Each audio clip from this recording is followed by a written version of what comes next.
Good morning, colleagues.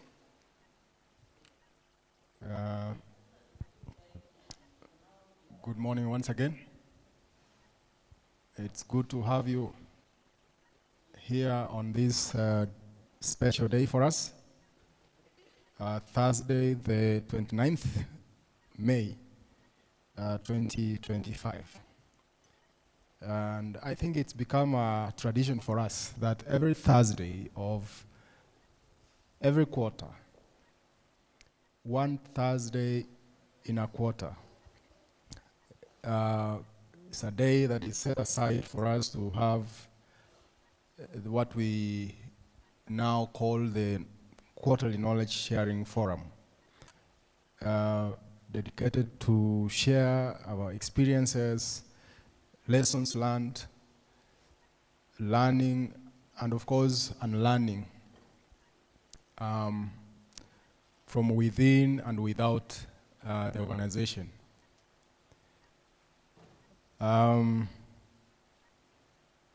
It's a privilege for us to be here and an honor to be able to learn from each other.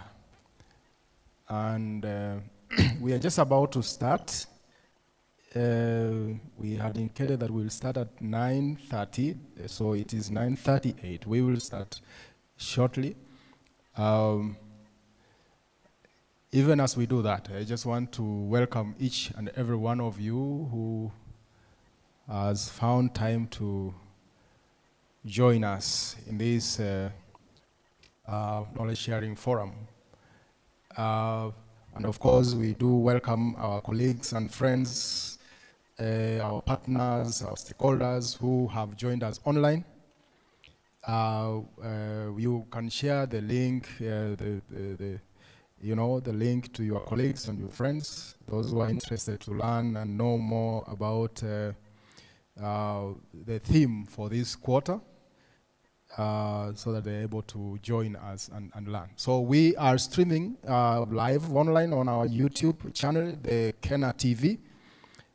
If you go to the YouTube, you search Kenya National Highways Authority, you will be able to definitely see this flyer and displayed there, and of course the streaming. We also having this on Teams for purposes of live engagement. So if there is any one of us who has a question or any other input, as we will continue with the discussions, feel free to post that, and we can give you an opportunity as well to contribute to the discussion. Our theme for this quarter is lessons learned from the authority, court cases, and legal matters. Mr. Lawrence, karibu sana. Maybe you could give us some sort of background, perspectives as to why we are having this thematic area for this quarter, even as our colleagues and friends settle down so that we can start. Thank you. Thank you, colleagues. This forum is very important to our department. We'll be able to share with you, our esteemed clients, on your areas of concern. We'll also be able to tell you the role of the department, what we do. We'll be able to tell you, highlight the objectives of the department. We'll also be able to highlight to you the cases we've handled so far. We'll also be able to highlight to you the challenges we've encountered. And I think the theme resonates so well with the mandate of the authority, as the department is quite critical in ensuring that disputes that are filed against the authority are handled successfully. Issues that arise, that are noted, that are areas of concern, are brought to management for their remedial action.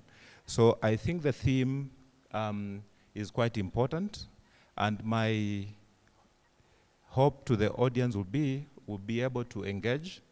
You will have your questions. We have panelists who will come here that will be able to share, will be able to discuss, and at the end of the day, we'll all learn and actually have lessons that we can pick and actually ensure that we execute our mandate as is expected of us. Thank you very much, Lawrence, for bringing us to speed on the focus of this knowledge sharing forum for this quarter.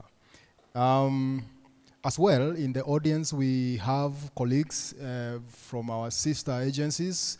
I take cognizance, of course, I know they will be introduced formally. We have colleagues who are joining us from Kura. We have colleagues who are joining us from Kera. We also have colleagues, I'm sure colleagues from NTSA, the legal fraternity, and colleagues from the ODPP joining as well. And of course, this resonates to a theme that we are having for this particular session.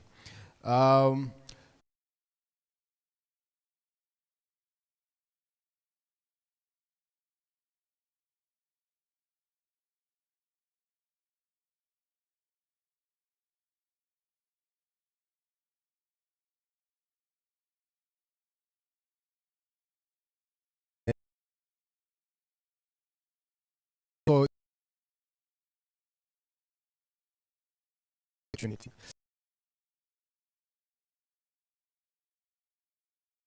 Formally start this forum, even as we welcome our friends and the colleagues who are joining us, management and the board as well. Thank you.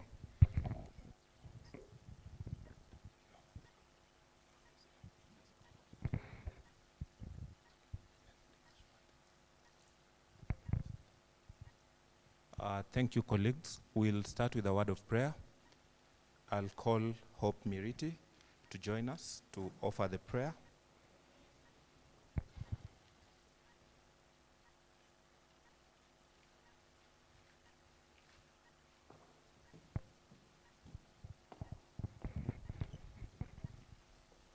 Good morning, everyone. Shall we all rise for prayer?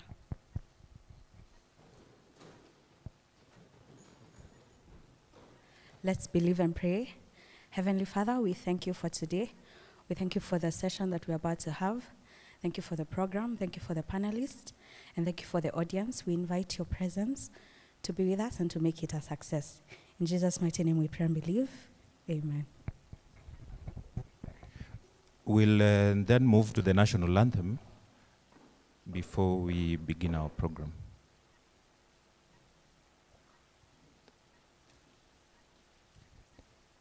We'll all be upstanding for the national anthem.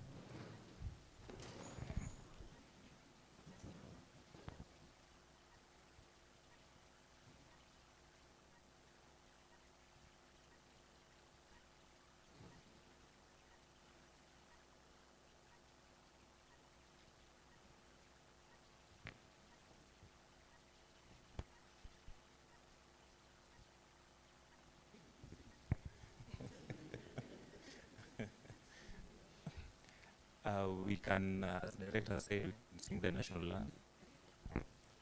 Oh God, oh God.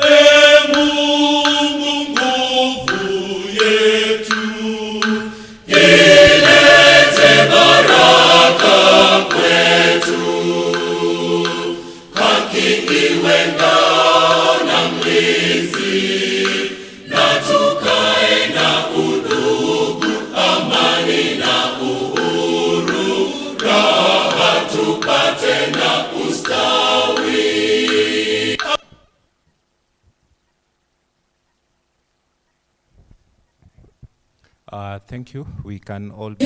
Mungu twaomba uilinde Jumuiya Afrika Mashariki, tuwezeshe kuishi kwa amani, tutimize na malengo yetu. Jumuiya yetu sote tuilinde, tuajibike, tuimarike, umoja wetu ni nguzo yetu idu.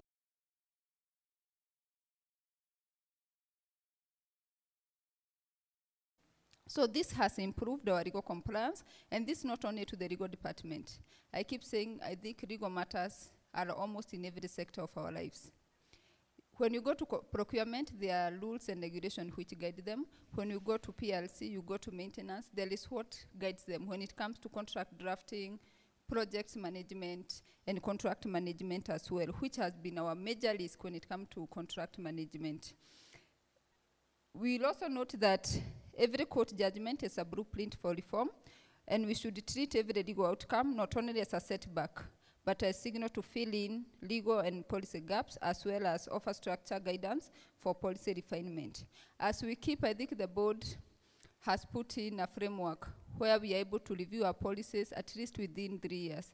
Through these processes, we are able to reflect on where we went wrong, on the decisions which have been issued for and or against the institution, and with that it guides the board when it comes to the policy gaps and improvement or the policy reforms. There is also the need for clarity and conciseness in legal instrument, and with that, we say that ambiguity in our legal instruments, such as contracts, PPP agreement, memorandum of understanding, and other legal framework can be quite costly. And clarity and conciseness is paramount. It not only protects our budget, but also promote credibility, partnership, and public instrument. I think I will challenge our legal colleagues, led by Madam Nora. We can tap on the wealth we have here of knowledge from our senior colleagues and lawyers we work with through our panel. They have quite knowledge when it comes to the drafting, to the legal instruments we are going to have, so that after every case once is concluded, let's reflect back and look about what did our legal instrument look like? Where did we go wrong? How can we improve this legal instrument? They have quite vast experience in courtrooms. As through their experience, we can make these documents better to protect the future. And finally, allow me to talk about the issue of risk management, which is a critical role also for other governance, for the board to actively identify and rank the risks that are affecting the institution. And it is through the legal decisions that we are able to identify which are the risks and what are the measures we can put in place to mitigate this risk from crystallizing. And just to mention a few, I think the issue of contract management is one of our major risks at KeNHA, and it's because we work through third parties and stakeholders. We also have the issue of land acquisition and the issue of failure to maybe compensate them in time, which we have seen several claims being filed against the institution. So as we sit here today, it is to reflect on the lessons we can draw from the various cases we have had and see how we can improve the policies, we can improve our processes, we can improve our procedures so that we can mitigate some of this risk from crystallizing. Thank you so much, ladies and gentlemen. Once again, I would like to welcome us to this forum, and let's interact and engage with each other. Thank you. I can see DG is here. Karibu.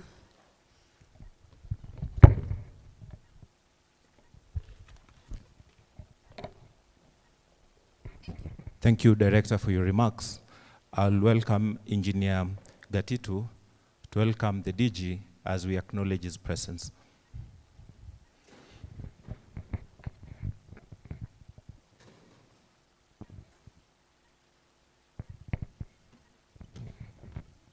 Thank you again, MC.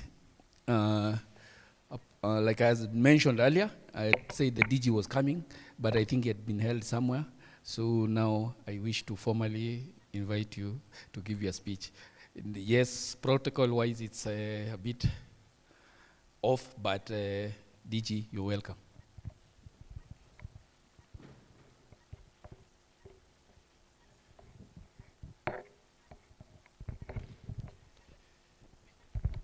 Thank you, Engineer Gatito.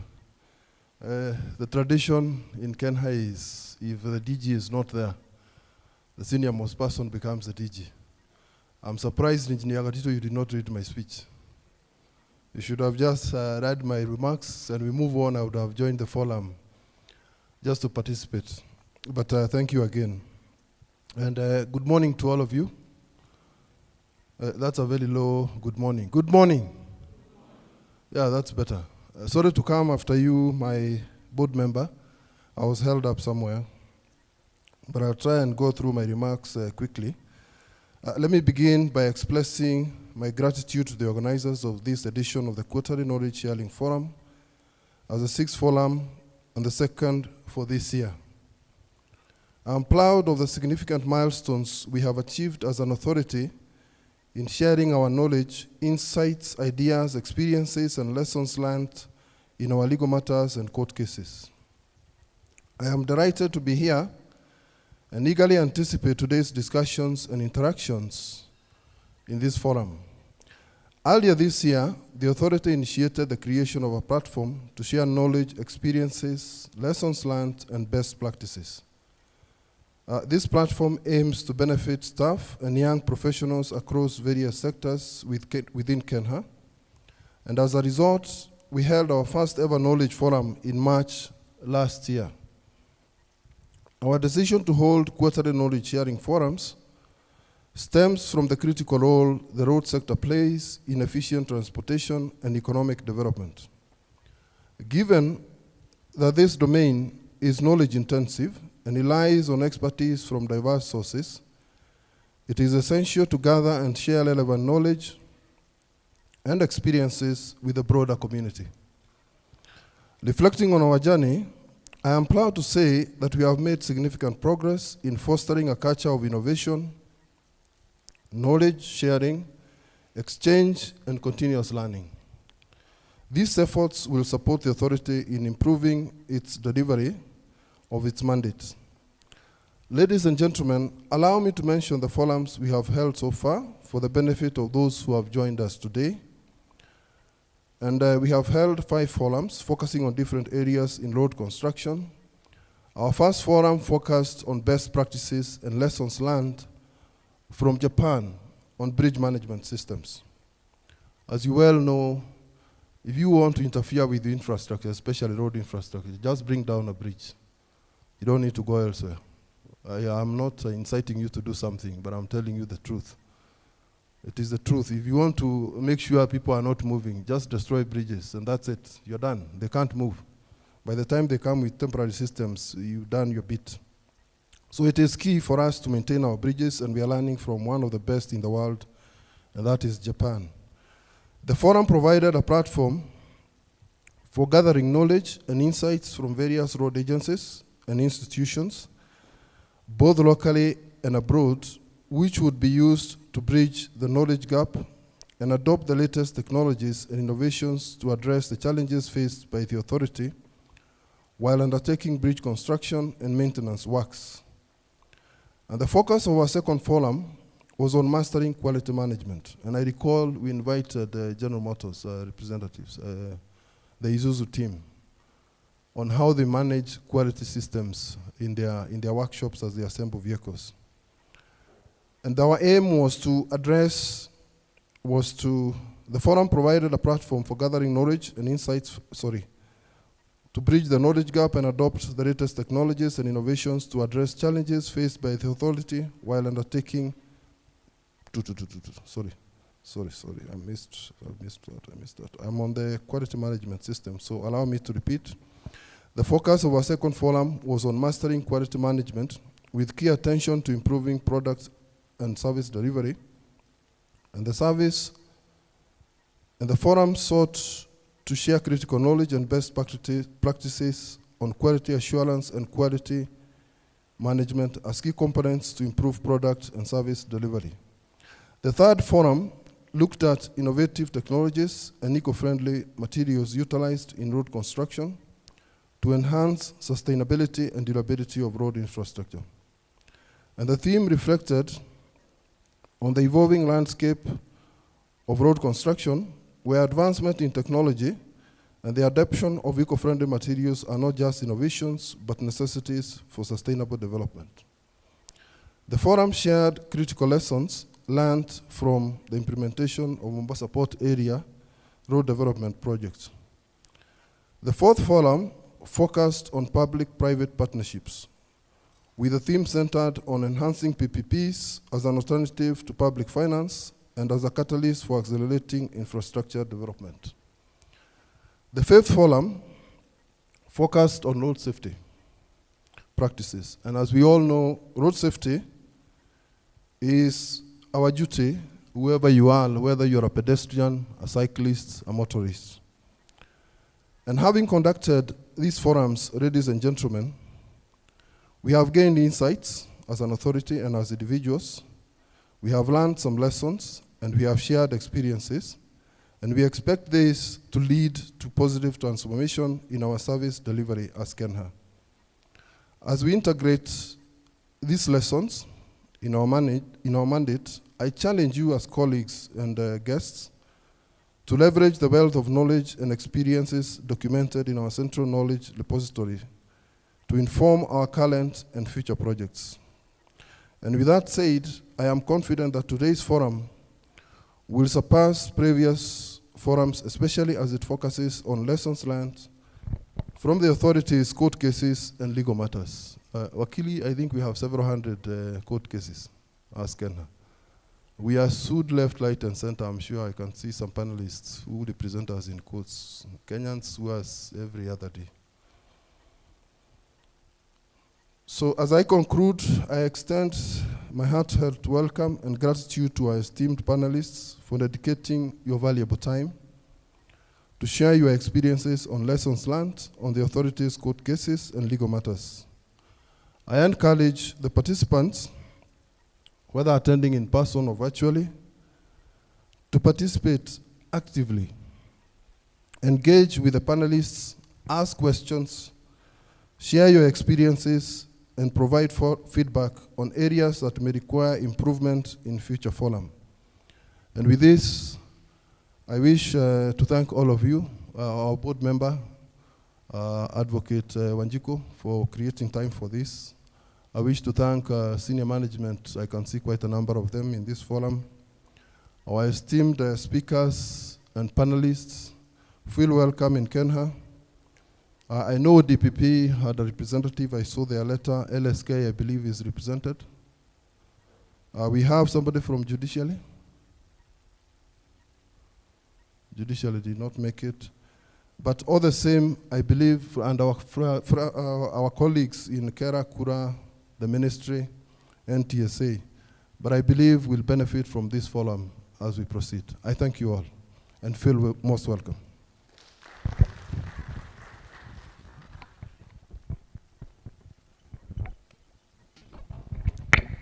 Thank you, Director General, for your remarks. The session having been opened, it is my pleasure now to invite Nora to go through the theme of the day, which is lessons learned from the authorities' court cases and legal matters.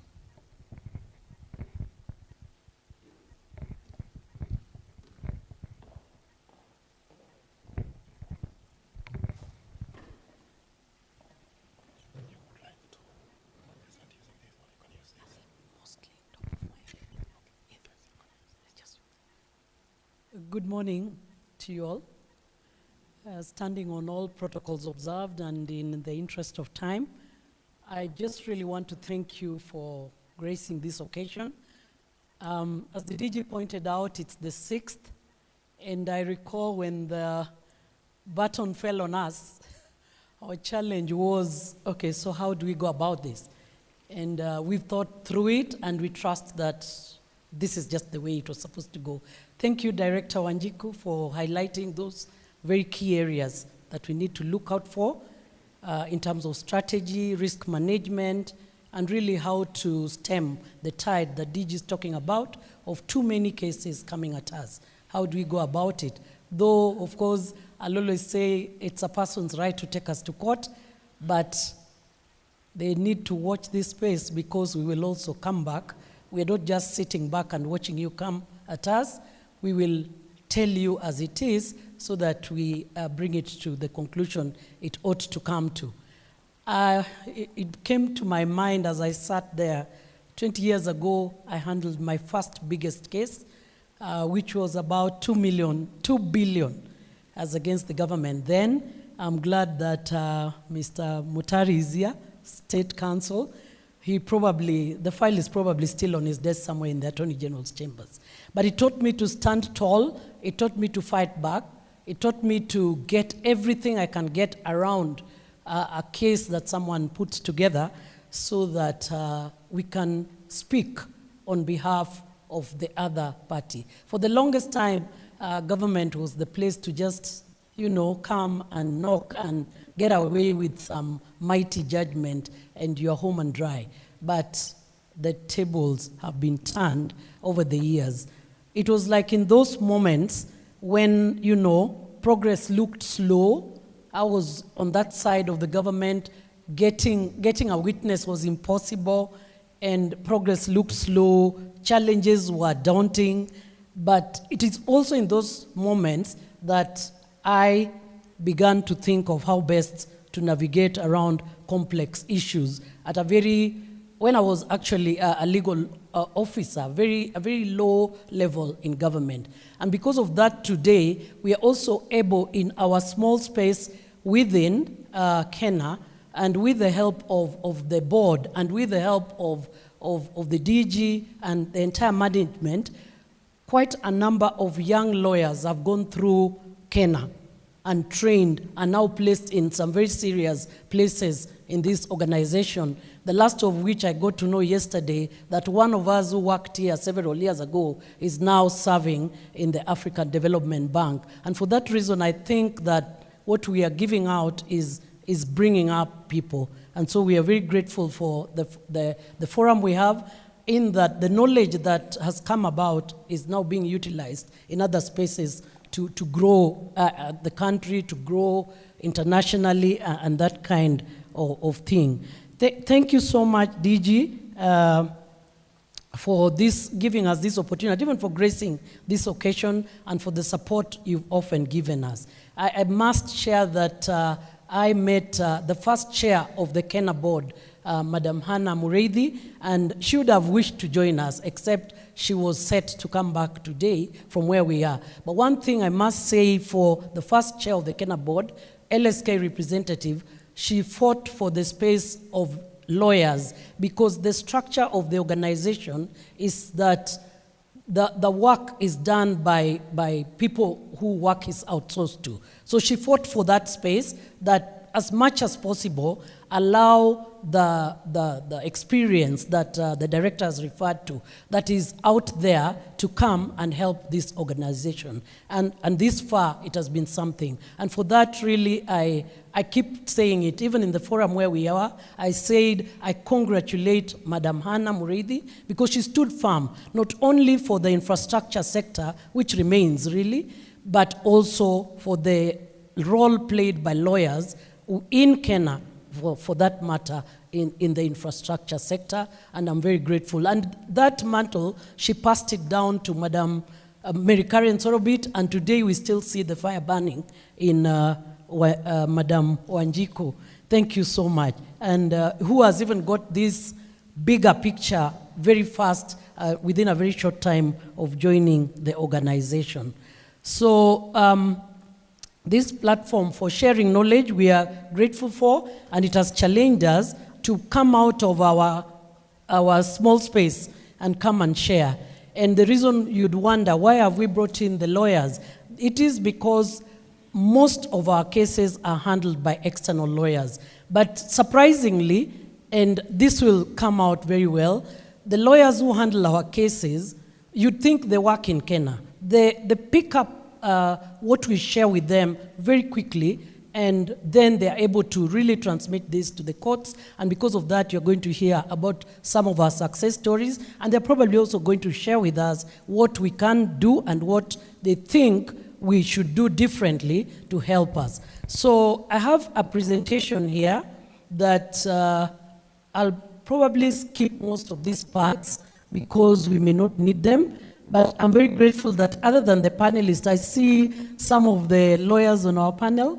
And something we've tried to do also is, as much as possible, spread, so that we have the young lawyers, we have the women-owned firms, and as much as possible, have people who have expertise also in as many areas as possible. And I can see one of the women-owned firms sitting right here, and thank you very much for that. I've seen a young lawyer aspiring to be on our panel, joining us today, and he was of the view that we only give it to some people, and I told him, come in here and you'll notice that we are a vast, list, a and for various reasons. So thank you very much.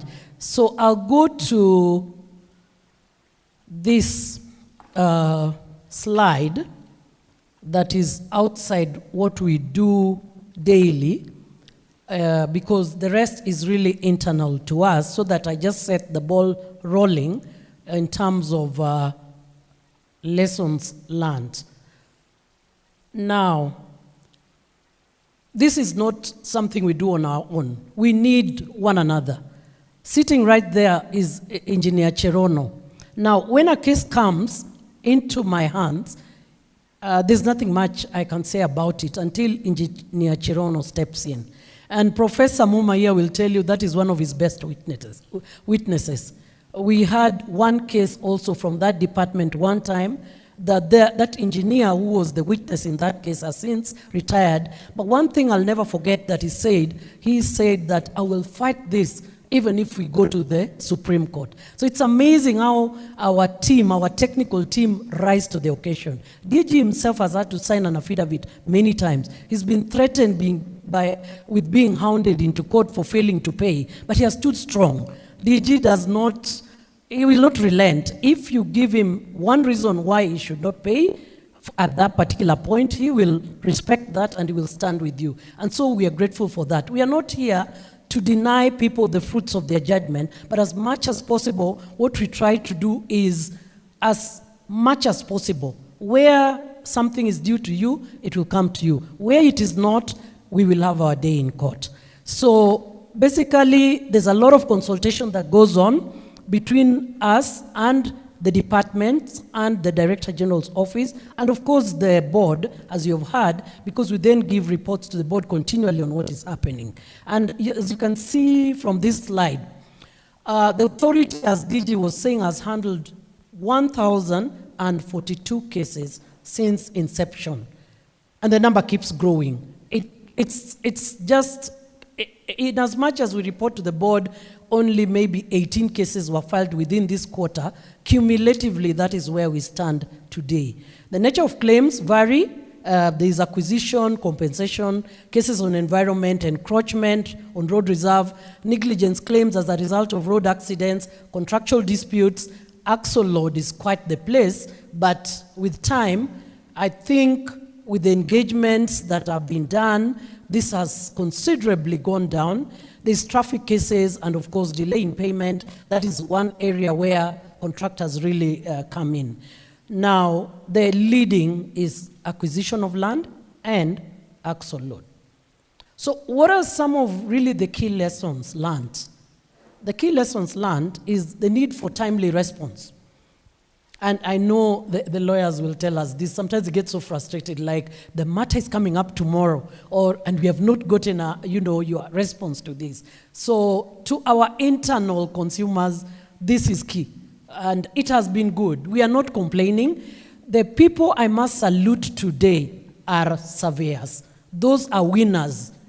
The engineers, of course, will do their bit. But the cases as against something an engineer has done has not been so intense. But the surveyors, amazing people. They're going to give you records, and that is sometimes something the public needs to know. You come with your title deed, but a surveyor will go down and get records that go way back to, I don't know what was happening, when maybe independence or something, and we really get amazed by what they've done. So this is an area that is work in progress for some aspects, but it's quite a great thing that we have learned going over time, and working together, we have picked how to work around it.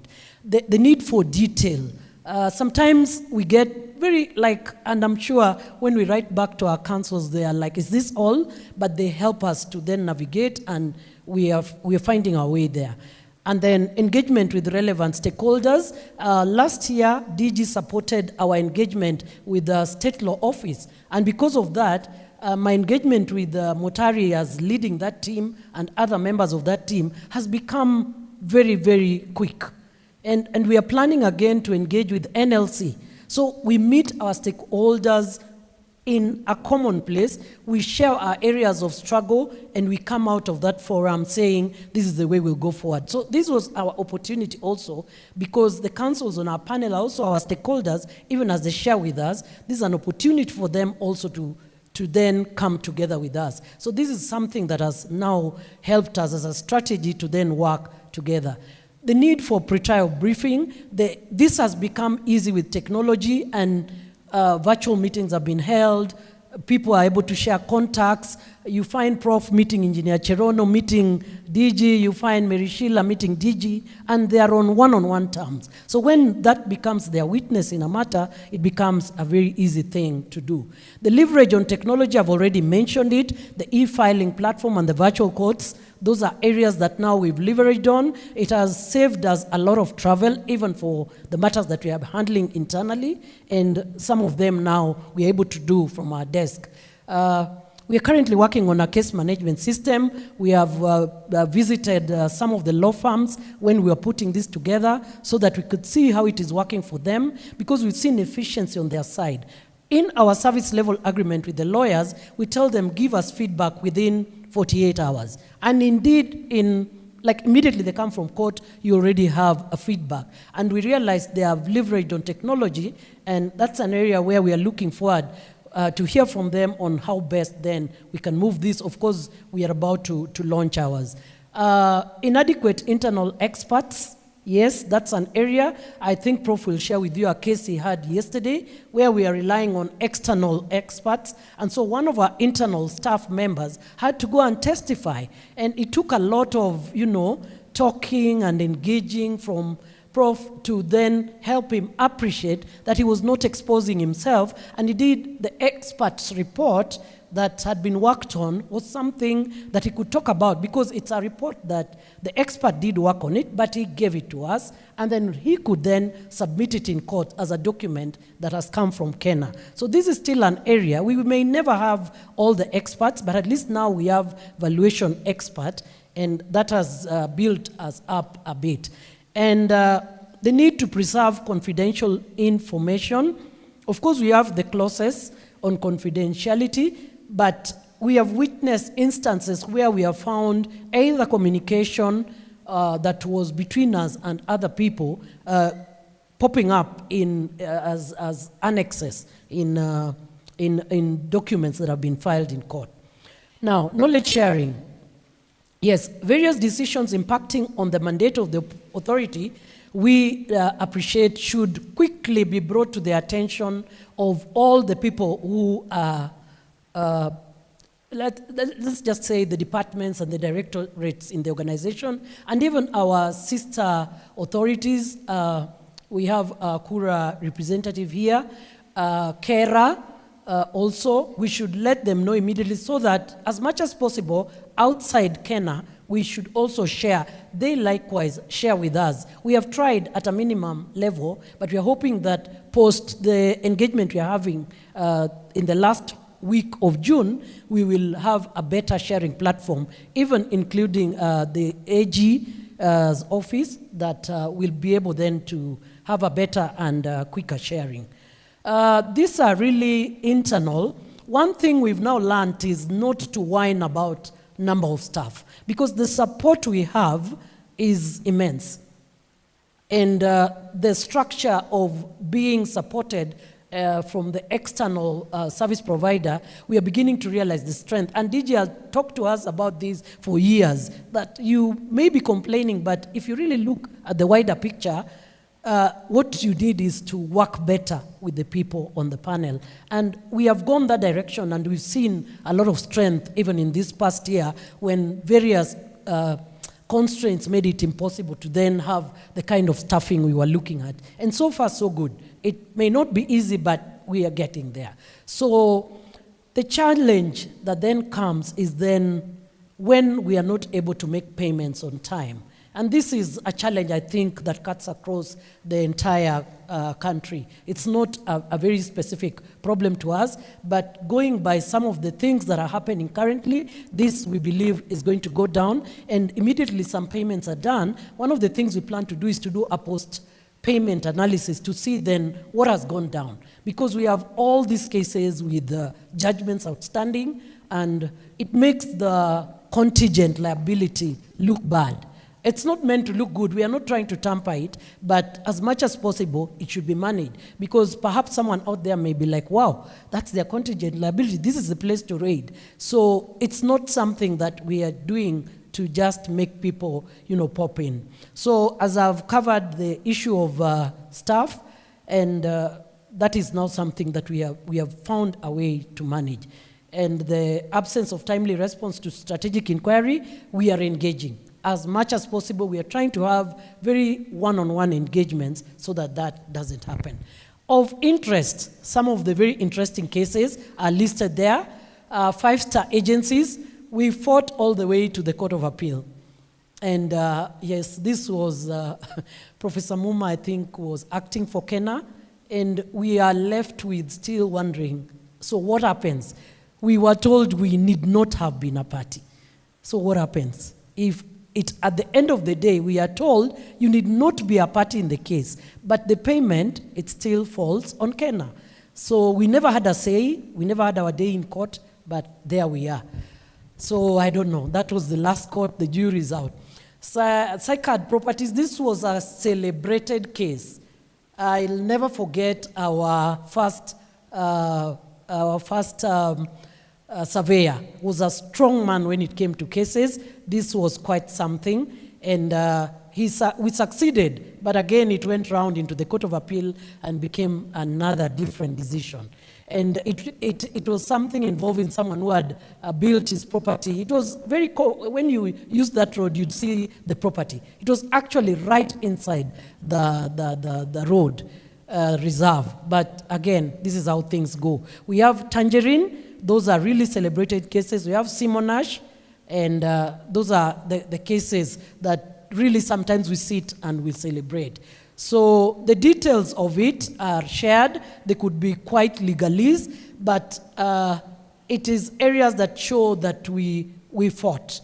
We fought and we fought so that posterity will judge us positively and say we stood for what is right.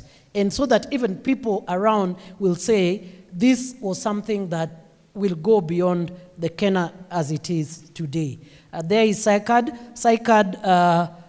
where they said the court asserted that failure to complete statutory step renders acquisition process legally defective, and then this potentially exposes the authority to litigation. So this is something we are now sharing quite a lot, that we should see a process from end to end. We should not leave it hanging, because then the potential then remains there, that we should take it. And if we don't need it, we should at least even terminate the process of acquisition. On Tangerine was city county's jurisdiction is limited to advertising licensing and does not extend to approving roadside structures. Engineer Cherono will tell you he needs this kind of decision, because many times there's overlap in who is in control of what.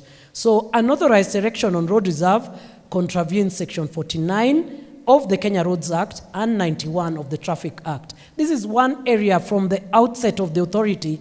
We even sat together as a team with, I think then you were in charge, that we must agree on even how to do the demand letter.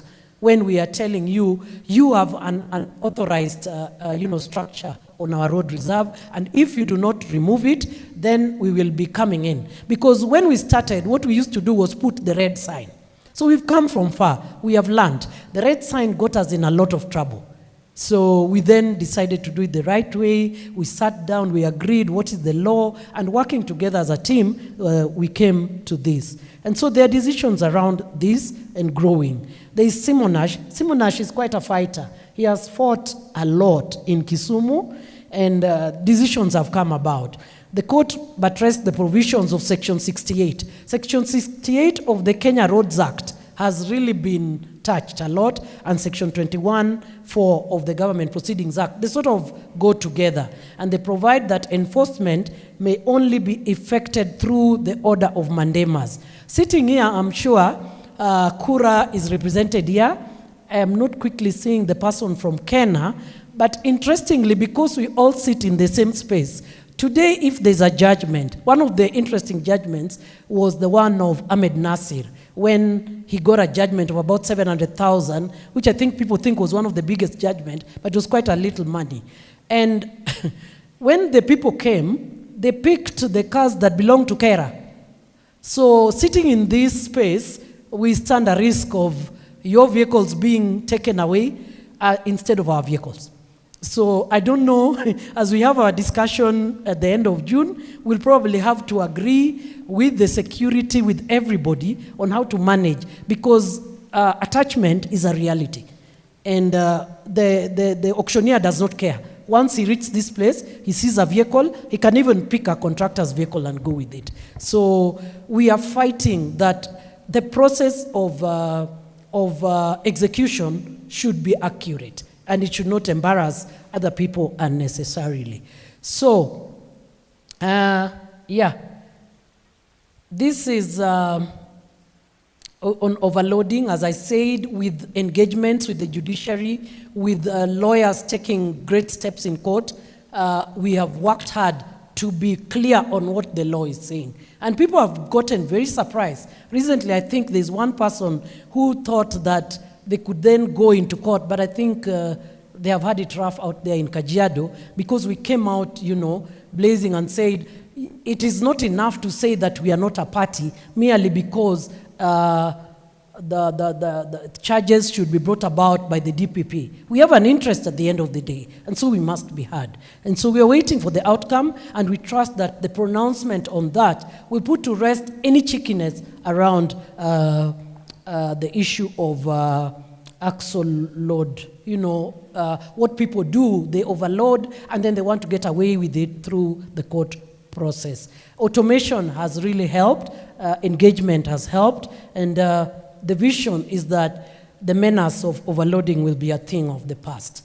So we are looking at case management improvements, as I've already mentioned. Those are some of the things we are planning to do. We train our non-legal staff so that when you come in, even our non-legal staff are able to assist and they know how best to go. One thing I'm thankful for in the law said service should be upon the Director General. So our various regional offices don't have to struggle with people serving us with the papers. So that makes it easy. They come to the headquarters and then we receive. And that has minimized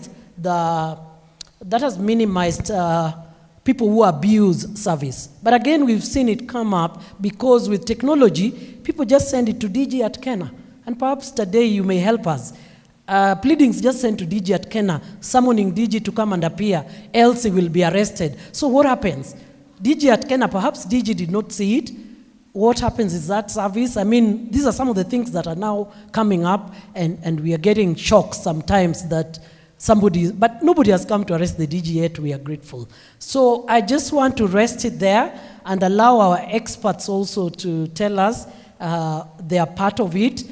We've seen very interesting things come as a result of working with these people from the various thought backgrounds, and we are really happy to have you here today.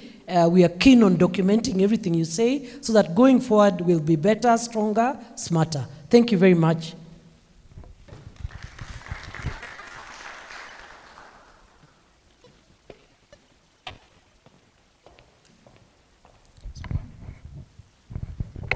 Thank you, Nora, for setting the tone so high for the session. It is my pleasure now to introduce to you the distinguished guest and panelists who will be speaking to us today. The first panelist we have is Professor Albert Muma, who is a professor of law at the University of Nairobi. Professor Albert Muma is a distinguished lawyer with over 3 decades of experience spanning academia, private legal practice, and legal consultancy. Professor Albert Muma is renowned for his expertise in reforming legal policy and institutional framework, as he has played a pivotal role in shaping governance structures across the transport, infrastructure, energy, power, and natural resource sectors. Professor Albert Muma is particularly adept in advising on negotiating public-private partnership transactions, having contributed to various landmark legal reforms and high-profile PPP projects in Kenya, including those in the railway, port, water, and road sector. Professor Albert Muma was key and instrumental in the Nairobi Express Highway that we all witness here in Nairobi. His influence extends across the African continent with significant assignments in Uganda, Tanzania, Malawi, Zambia, Eritrea, Lesotho, Burundi, and Mauritius. These engagements have encompassed legislative drafting, strategic advisory on implementation on contractual management, representation in contractual dispute resolution. He is a sought-after speaker at both international and local forums. Professor Albert Muma is an experienced facilitator known for his ability to engage diverse stakeholders, government agencies, community organizations, NGO, throughout his professional and social endeavors. Our next speaker that I have the pleasure to introduce to you, the audience, is Mr. J. Motari Matunda, who works with the Office of the Attorney General. Mr. Motari Matunda is a distinguished advocate of the High Court of Kenya, currently serving at the Office of the Attorney General in the Department of Justice within the Civil Litigation Department. He heads the Attorney General's office in Kiambu County, where he has demonstrated exceptional leadership through specialization in environment, land, infrastructure, development, litigation. He has played a pivotal role in representing the government in key landmark cases involving infrastructure, environmental disputes, and he has appeared before various tribunals, the Environment and Land Court, Court of Appeal, and the Supreme Court. We'll move to our next guest for the day, who is Mary Sheila Onyango, who is a chartered arbitrator, and she's a managing partner at Triple OK Law, where she specializes in constitutional and administrative law, procurement law, environmental law, judicial review. Mary Sheila provides strategic counsel to clients across diverse industries, including airline, banking, manufacturing, and telecommunication, where she has handled complex litigation in alternative dispute resolution. Mary Sheila is an accredited mediator, and she has been recognized for her expertise in family law. She also serves as a member of the High Court Family Division Bar Bench Committee and convener of the Chief Magistrates Court Children's Division Bar Bench Committee. She has expertise in employment law also and has earned her international recognition for those efforts. She is highly regarded for her ability to craft effective dispute resolution strategies, ensuring favorable outcomes for our client. Our next guest is Mr. Peter Wanyama, who is also an advocate of the High Court of Kenya, where he has distinguished himself as a legal compliance specialist. He has over 18 years of experience in legal practice, and he has built a formidable reputation in policy review, legislative drafting, and law reform. Mr. Peter Wanyama has contributed to numerous high-impact national and international consultancies across diverse sectors, including transport, public procurement, telecommunications, energy, tourism, and financial services, warehousing, governance, renewable energy, health, and science and technology. Mr. Peter Wanyama is also renowned for his expertise in constitutional litigation, where he has handled various complex legal matters, including appeals before the Court of Appeal and the Supreme Court. Beyond litigation, Mr. Peter Wanyama is a sought-after thought leader and educator, serving as a resource person for the Law Society of Kenya Continuing Professional Development Program, also at the Kenya School of Law, the Kenya Institute of Supply Management, ESAMI, the Council of Governors, and Moi University. His contributions continue to shape the key landscape and inspire the next generation of legal professionals.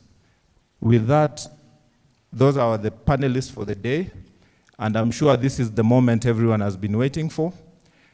And with that, I would want to invite the moderator for the next session so that we delve into the theme of the day. Thank you very much, Lawrence. Good morning, everyone. My name is Ian Mudavadi. I'm also one of the legal members, the senior legal officer. At this juncture, I would like to get to the discussion of what we've all been waiting for. I'll give an opportunity to each of the members to give a speech on something they're passionate about, something they love doing, and also touch on the areas that we're also discussing. I'll start with my very senior, Professor Muma, to start the discussion. Thank you very much.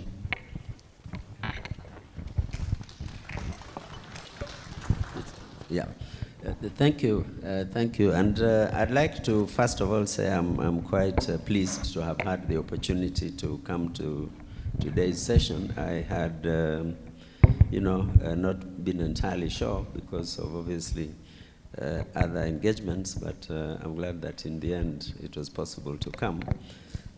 Today's session, which I think is a knowledge sharing exercise, is something that I personally think is an excellent idea because one of the ways in which we continually improve is by opportunities to share experiences and pass on to others what we have come to learn in the course of trying to do our work. My own particular interest as it has evolved over the years is really to try and use the opportunities I have in the legal profession to enable the government sector be able to find its voice. In order for you to understand what I mean, in the course of working with government, what I have come to learn is that government has its story to tell, but usually because government works in a certain framework, that story doesn't come out. And so if you take the field of litigation, typically government loses a lot of cases, as you know. It doesn't lose those cases because those who are suing it are right. It loses those cases because government has a lot of limitations in being able to actually defend itself. Right from what I think Nora was saying, record keeping, a lot of the time government records are in disarray. So when they are sued, they are unable to put together the documentation required to defend the case. Lengthy procurement processes. As you know, requirements for procurement mean that you can't get the lawyer on the ground the next day, which the private sector can do. The private sector can get lawyers on the ground the next day. And thirdly, you tend to find that because of a challenge with the many bureaucratic hurdles, you sometimes find that the people you need to defend the case are in another agency. All of those things typically means that the end result is that the case is lost. But when you sort of understand the merits of the case, you say, what a pity that this case has been lost. And so one of the things that I have come to see over the years is that I think as lawyers who are interested in the welfare of the country, we can do very much to enable government find its voice by ensuring that cases that have merit, in which government has a story to tell, are somehow told. Now that's easier said than done, because I think you'll also probably discover that in order to get there, there is a lot of input that is required. But I think it's a worthwhile endeavor because, you know, my own conviction is that all these billions you hear are pending bills, are not pending bills because in the end, they should have been paid. Many of them are pending bills because as a result of those constraints that I have spoken about, in the end, government lost. Time passes, interest accumulates, the situation gets worse. And, you know, what can we, at an individual and professional level, do to make a dent in that kind of system? That Chair, is what I would like to say for now. Thank you. Thank you very much. At this juncture, I'd like to invite Mr. Motari to give us an opening address. Thank you. The board chair, representative of the board, the director general, the members of the management, the panelists, Professor Muma, I won't forget you, senior counsel, colleagues in the legal fraternity and the participants. Good morning. Thank you. Today is lessons learned from the agency's court cases. Sometimes many will ask you, what does it mean to be a government lawyer representing the government where the perspective is that everything being done is wrong? And then the common phrase is government keeps on losing cases. But if you go into tabulating the amount of cases that are recorded which have been won, they do not come out. And many a times we want to look at the negative aspect more than the positive. But all in all is, what is it that we can share today that has come out from the jurisprudence from the courts that will inform us on the things we are doing good, to do them better, or to improve and do them best? Because that then will be able to protect the masses that will look at the government from a different perspective. And each and every decision that is made has an impact that helps us to improve the law, improve the policy, change the guidelines that we are using to adopt, and help us to look forward and to proper service delivery. And so when we sit here today, we want to experience what is it that we have felt, what is it that we need to go forward, and what is it that we need to do better. That's what I'll say in brief. Thank you so much, Mr. Mutari. At this point, I'd like to invite my senior, Mary Sheila, to give us her address. Thank you. Good morning, everyone. I think I will echo what Professor Muma has said. When you work for a client, you always want to add value. And for you to add value, you must understand the client and the environment that they operate in. So for me, my experience with KeNHA is I have enjoyed, particularly with the non-legal people, because there's a technical aspect that you get to understand. Once you get to understand that, and sometimes a witness makes all the difference in terms of the outcome of your case. So with those non-technical people, I have learned the nitty-gritties that help me get away with a lot of things.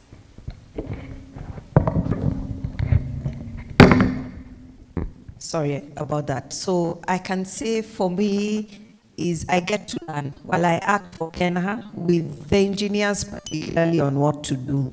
The other lesson has been that what's important is your contract.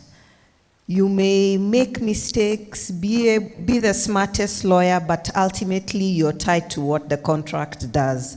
So I can say with regards to an adjudication decision we got sometime this year, we got away with a lot. But why? Because that was a properly drafted contract. It was clear about every step you need to take, what is redundancy claim, what are the preambles before you raise that claim, what is the role of the project manager, and if you miss just one step or you don't do it properly, then what ultimately happens to your case. More importantly is to be proactive. I think in as much as we act for KeNHA, we cannot be coming back to them and them having the same problem. If they have the same problem, then as a lawyer, what value do I add by telling them, you can now avoid this problem by acting this way, or do this even if you have a contract, and you'll definitely be able to avoid that problem. Thank you.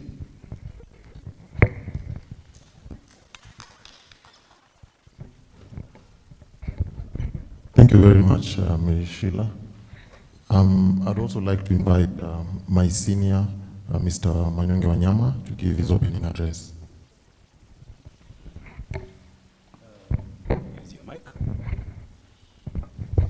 Members of the board, Director General, all protocols observed. My name is Peter Wajama. Allow me to introduce myself again. I have done some legal cases for KeNHA, and I just want to, in this introductory remarks, just share one or two things. Myself, I really get hurt sometimes when I lose a case. It's an experience which torments me. And therefore, if I lose a case, I would like to go back and find out why I lost that case. And sometimes when you do a self-reflection, you will find that there's one or two mistakes that occurred. And these mistakes usually arise from documentation. Documents that has been prepared. In essence, legal risk that lawyers deal with mostly emanate from documentation. You will find, for example, that myself, the petitions which I handle, that for you to successfully defend a petition, and remember that nowadays anyone can sue on anything. We are in a highly litigious society where you will find KeNHA being sued virtually on anything. You will go to start a project, then you find there is a case on public participation. They are saying that you didn't do the environmental impact assessment in a public participation setting where people were consulted. Secondly, you will see where they are raising technical issues based on the Constitution. They raise technical issues about climate change, about environmental protection. And therefore, ultimately, when you are crafting a litigation strategy for the institution, you will find that documentation really helps you to draft proper and conceptually satisfying pleadings. And what Nora said is important. As lawyers, we help to manage legal risks, yes, but most of the help comes from the technical people who have been on the ground, who understand it from a technical perspective. For example, the surveyors. The surveyors are very, very important persons when it comes to interaction on documentation, for example, on acquisition of land, documentation with respect to public participation, etc. So allow me to just finish by saying that a case can be lost simply because we did not document what happened in a meeting. You did a stakeholder workshop or participation, but you forgot to sign the list of persons who attended. And then when later on we want to justify, because a petitioner will say, you never did public participation. So for us as respondents, when we want to justify, we find that we have no documentation. So we start backing work backwards. So it is important, I have to emphasize here, that the documents that you prepare play a very central role in the management of legal risks for the institution. Thank you.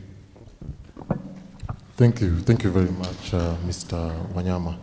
At this juncture, we'd like to delve into some of the issues for discussion today. We sought questions from members of the public, from the internal staff, and we were overwhelmed by the number of questions and issues that everyone wanted us to address. So I'd like to kick-start this discussion so that then we can address some of the challenges and the issues that some of you have raised. For those of you who have questions, you can note them down. There will be an opportunity for question and answer. Those who are also attending virtually, you can also send your questions, and then we shall also be able to address them at some point during this discussion. I'd like to start with one of a hot topic, and that is PPP. And my senior, Professor Muma, Kenya has made significant strides in establishing legal and institutional frameworks for PPP. However, there are some inconsistencies in interpretation, overlapping mandates. There are also regulatory gaps that continue to pose a challenge on those implementation. And these issues often lead to delays in disputes or even the project cancellations.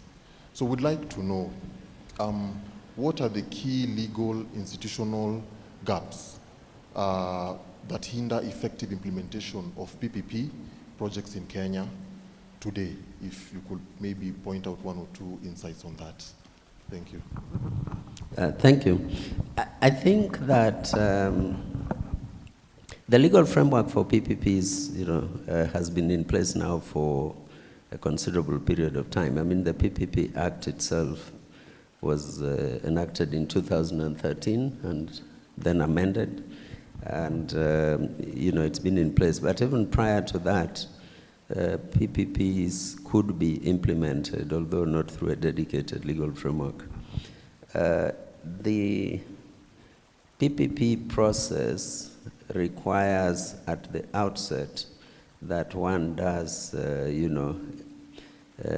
due diligence exercise to see whether in the context of that particular PPP project which is contemplated, the legal framework is adequate to implement the project.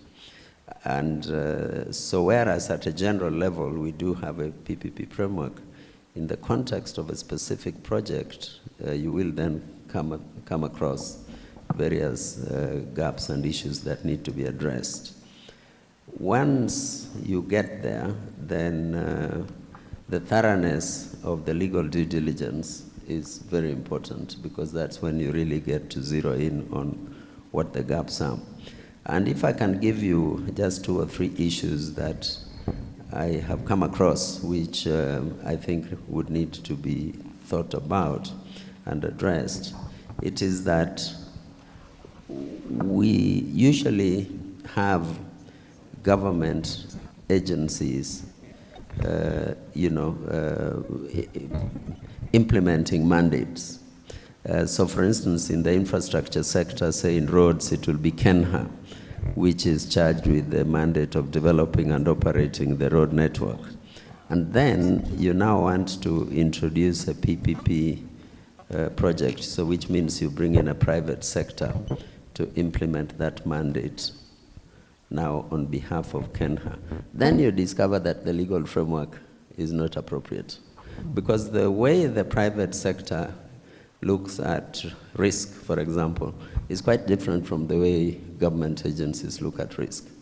So to give you an example, just so that you can see what we mean, if you take the expressway, the normal situation with government is that what we call, the road furniture, which are all these facilities on the roadside and all of those things, they are absorbed into the cost of operating the road, and nobody thinks about it. So by way of example, a motorist hits a lamppost in an accident, and nobody worries about it. One day government will replace the lamppost.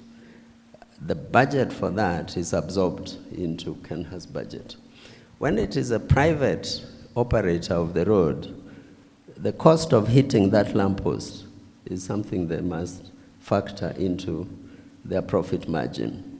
And so when government thinks that once you've built the road furniture is a by the way, the private sector views this as a very serious issue. And so they'll tell you, we need a legal framework for recovering costs from damage by motorists who are drunk and they run over furniture, okay? And you say, we don't need such a legal framework. Why?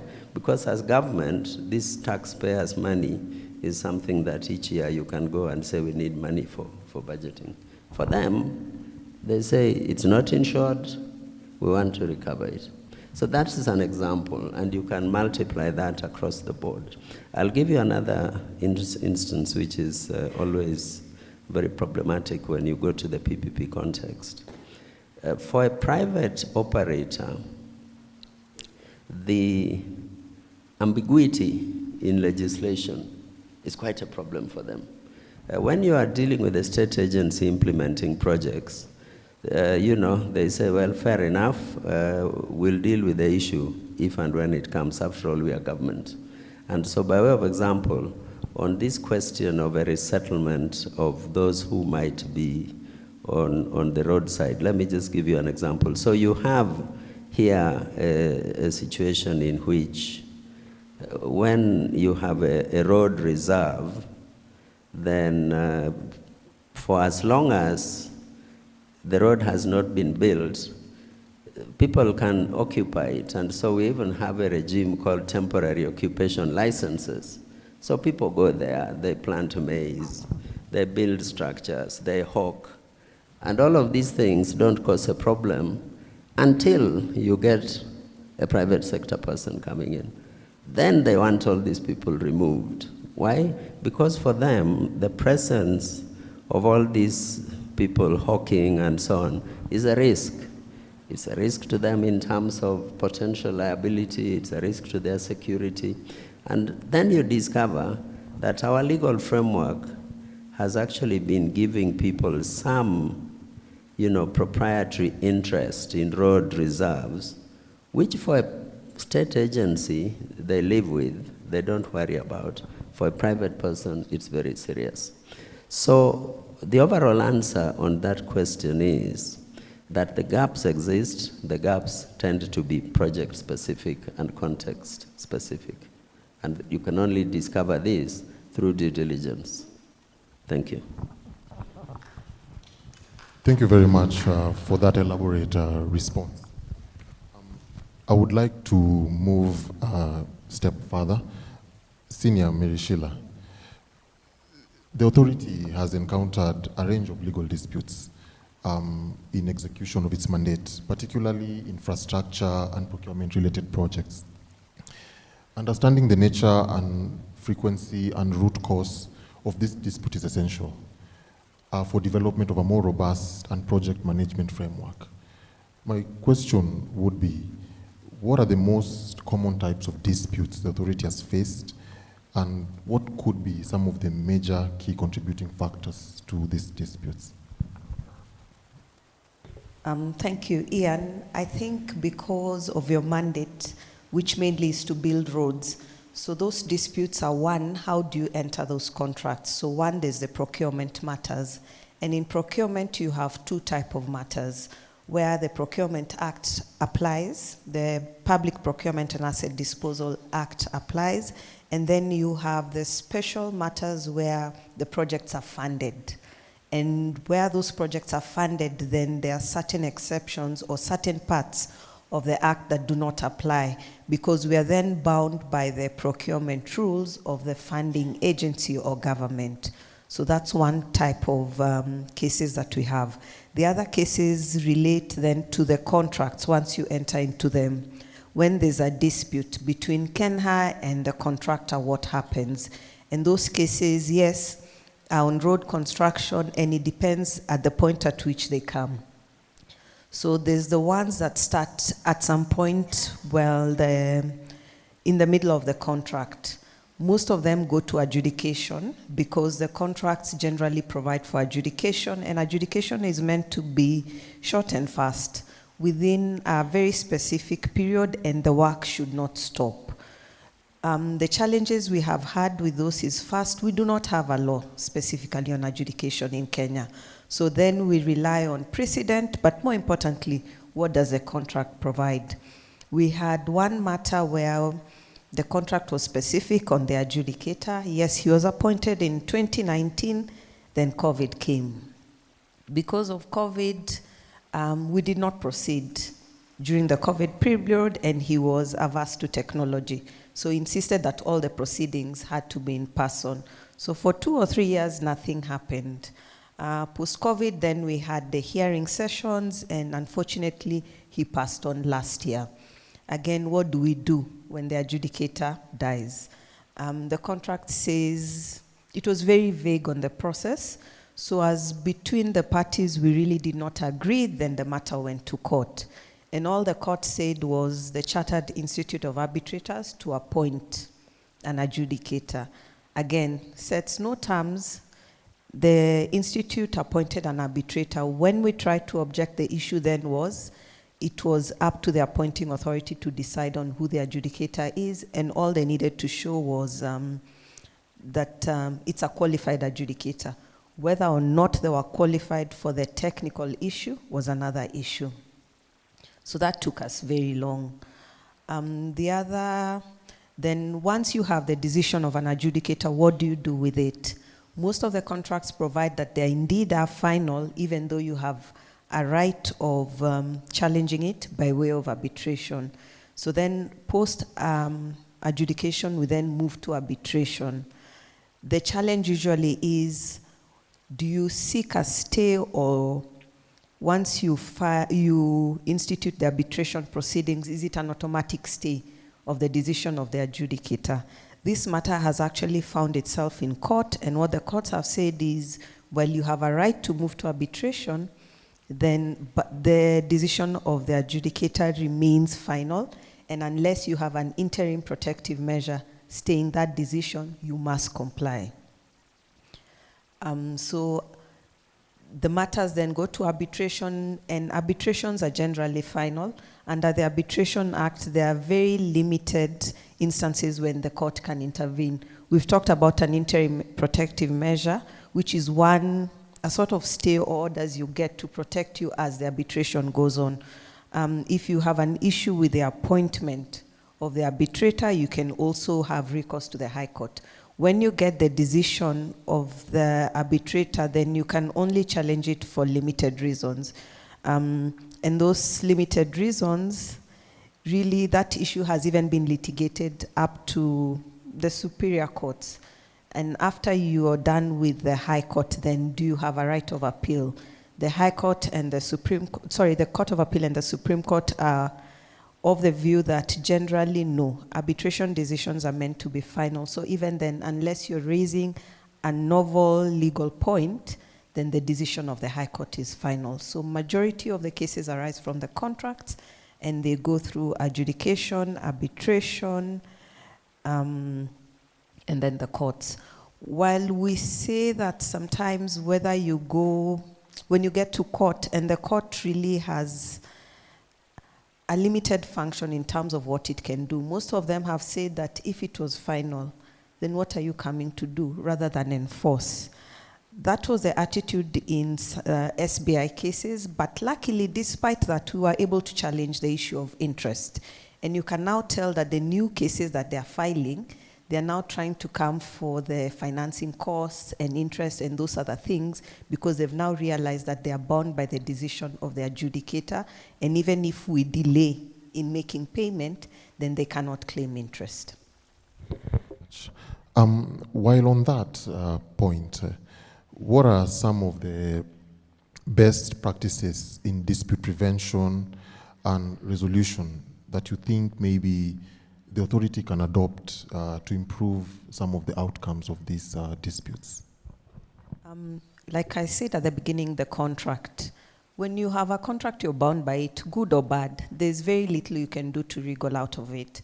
The contracts you ordinarily rely on are standard contracts, whether it's FIDIC or the others. But what you can do at that point, because you're always allowed to make amendments, is learn from these other cases which clauses have not been beneficial. For example, we've talked about when you have to have a new adjudicator appointed.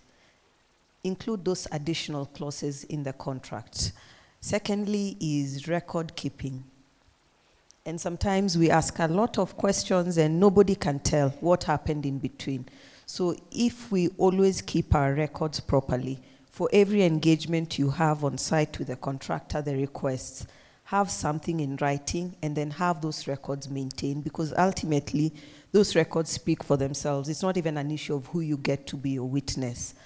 And I think also having such forums where you share experiences on what has happened in those matters, what is it that we can do and be proactive about and avoid problems, or even when you get into those problems, mitigate your losses and the damages awarded against you. Thank you very much. Mr. Mutari, over the years, various state agencies have faced challenges that have resulted to significant financial, operational, sometimes even reputational consequences. And many of these cases reveal recurring, fresh pitfalls, the gaps in compliance, their missed opportunities for early legal intervention.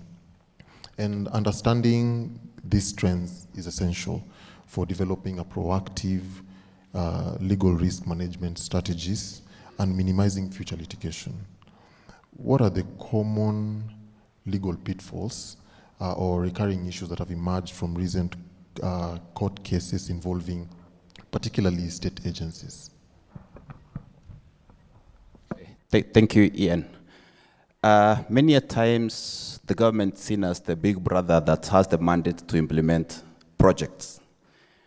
And this is where the eminent domain on land belongs to the government, especially in construction of highways and roads. When there is a concept of developing a road or a highway, and the agency has identified that within this area, this is supposed to be an infrastructure project that is a highway. And from the maps which can be ascertained in the conceptualization process, you find actually this is supposed to be a road. Therefore, it becomes the challenge on execution of the mandate by this, which is under the state, vis-a-vis the private right of a person in a bad manners of trying to move to the road and grabbing any open space that is available, which makes it now lead to a conflict between implementation of the mandate of constructing highways and the private right of a person who has a title within that area. Then the courts have identified the government as being the one that is on express move. We need to implement the project, vis-a-vis the private right that is actually emanating by a person claiming to have a title or a letter of allotment, or who have hived. It could be seen from the mapping that indeed there is a private right claim on this area. So most of the time, if you follow the rule of law, then the government could have moved to recover that land and actually bring it into the fold of the public land or government land to enable it to implement the project. But then here is the contract, here is the mandate to implement, and the timeline that are stipulated. And so the agencies move to implement and allow that a person who is complaining or is aggrieved to bring his claim either to the agency, to the National Land Acquisition Tribunal now, which is come, to the National Land Commission, or to the court. And so the pitfalls is in the execution of projects. Does the government or the agencies need to clear the way in case of any pitfalls that falls on it? That has become a challenge. And so the courts have been noting that the agencies are not themselves filing cases. Many we are on the defensive side. We'll implement the project, you can file the case, and then we become defensive, and all will be able to demonstrate that indeed this was a government land, you have acquired it illegally, or it was even earlier acquired for that project, but in between there was again a further allocation when it ought to have been protected. So one of the pitfalls is the mode of execution. Do we really segregate the likely risk scenario that will incur? And if we do, and we've identified that the project is expanding into private land, we only hive it out right to the relevant entity, but we proceed to implement the project. And so the issue of Article 40 of prompt payment, that has caused a lot of pitfalls in the government agencies that even escalate interest from the time that the government takes over such. So one of the issues that we identify is the mode of execution, which in the risk assessment for the likely court incident, the court has not been a bit kind to us. And many a times is also the mode of protecting those road reserves. The case of SICAD was quite very, very elaborate, and we celebrated it and we used it a lot against my colleague. Wanyama was against me at that time, until it was overturned, and the blame is if you did not complete the process of acquisition, so you are stopped from laying a claim to that. And so that land could revert to Elizabeth Githinji, who moved. And it was quite a lesson learned. But that is the past. If now we are doing it, how do we document it to the extent that when an issue will arise in future, because human beings, of course, disputes will arise, and that's why we have the law to provide it. How do we be able to demonstrate that these are properly documented, and those documents will be able to prove beyond reproach that this was reserved for this project and the execution has come out very clear. The other issue on execution, which also affects projects, is there could be a multi-sectoral approval of those projects. Then there is a delay in certain approval. Let's say there is an environmental impact assessment that needed to be issued by NEMA, and KeNHA has complied, it has given the report, it has been gone through public participation, it has been, the statutory timeline that has been given has expired, but there is no response. And so the communication of back and forth, which delays the execution of the project because there is even a project or a contractor on site. Then the question is, why didn't you wait for that clearances?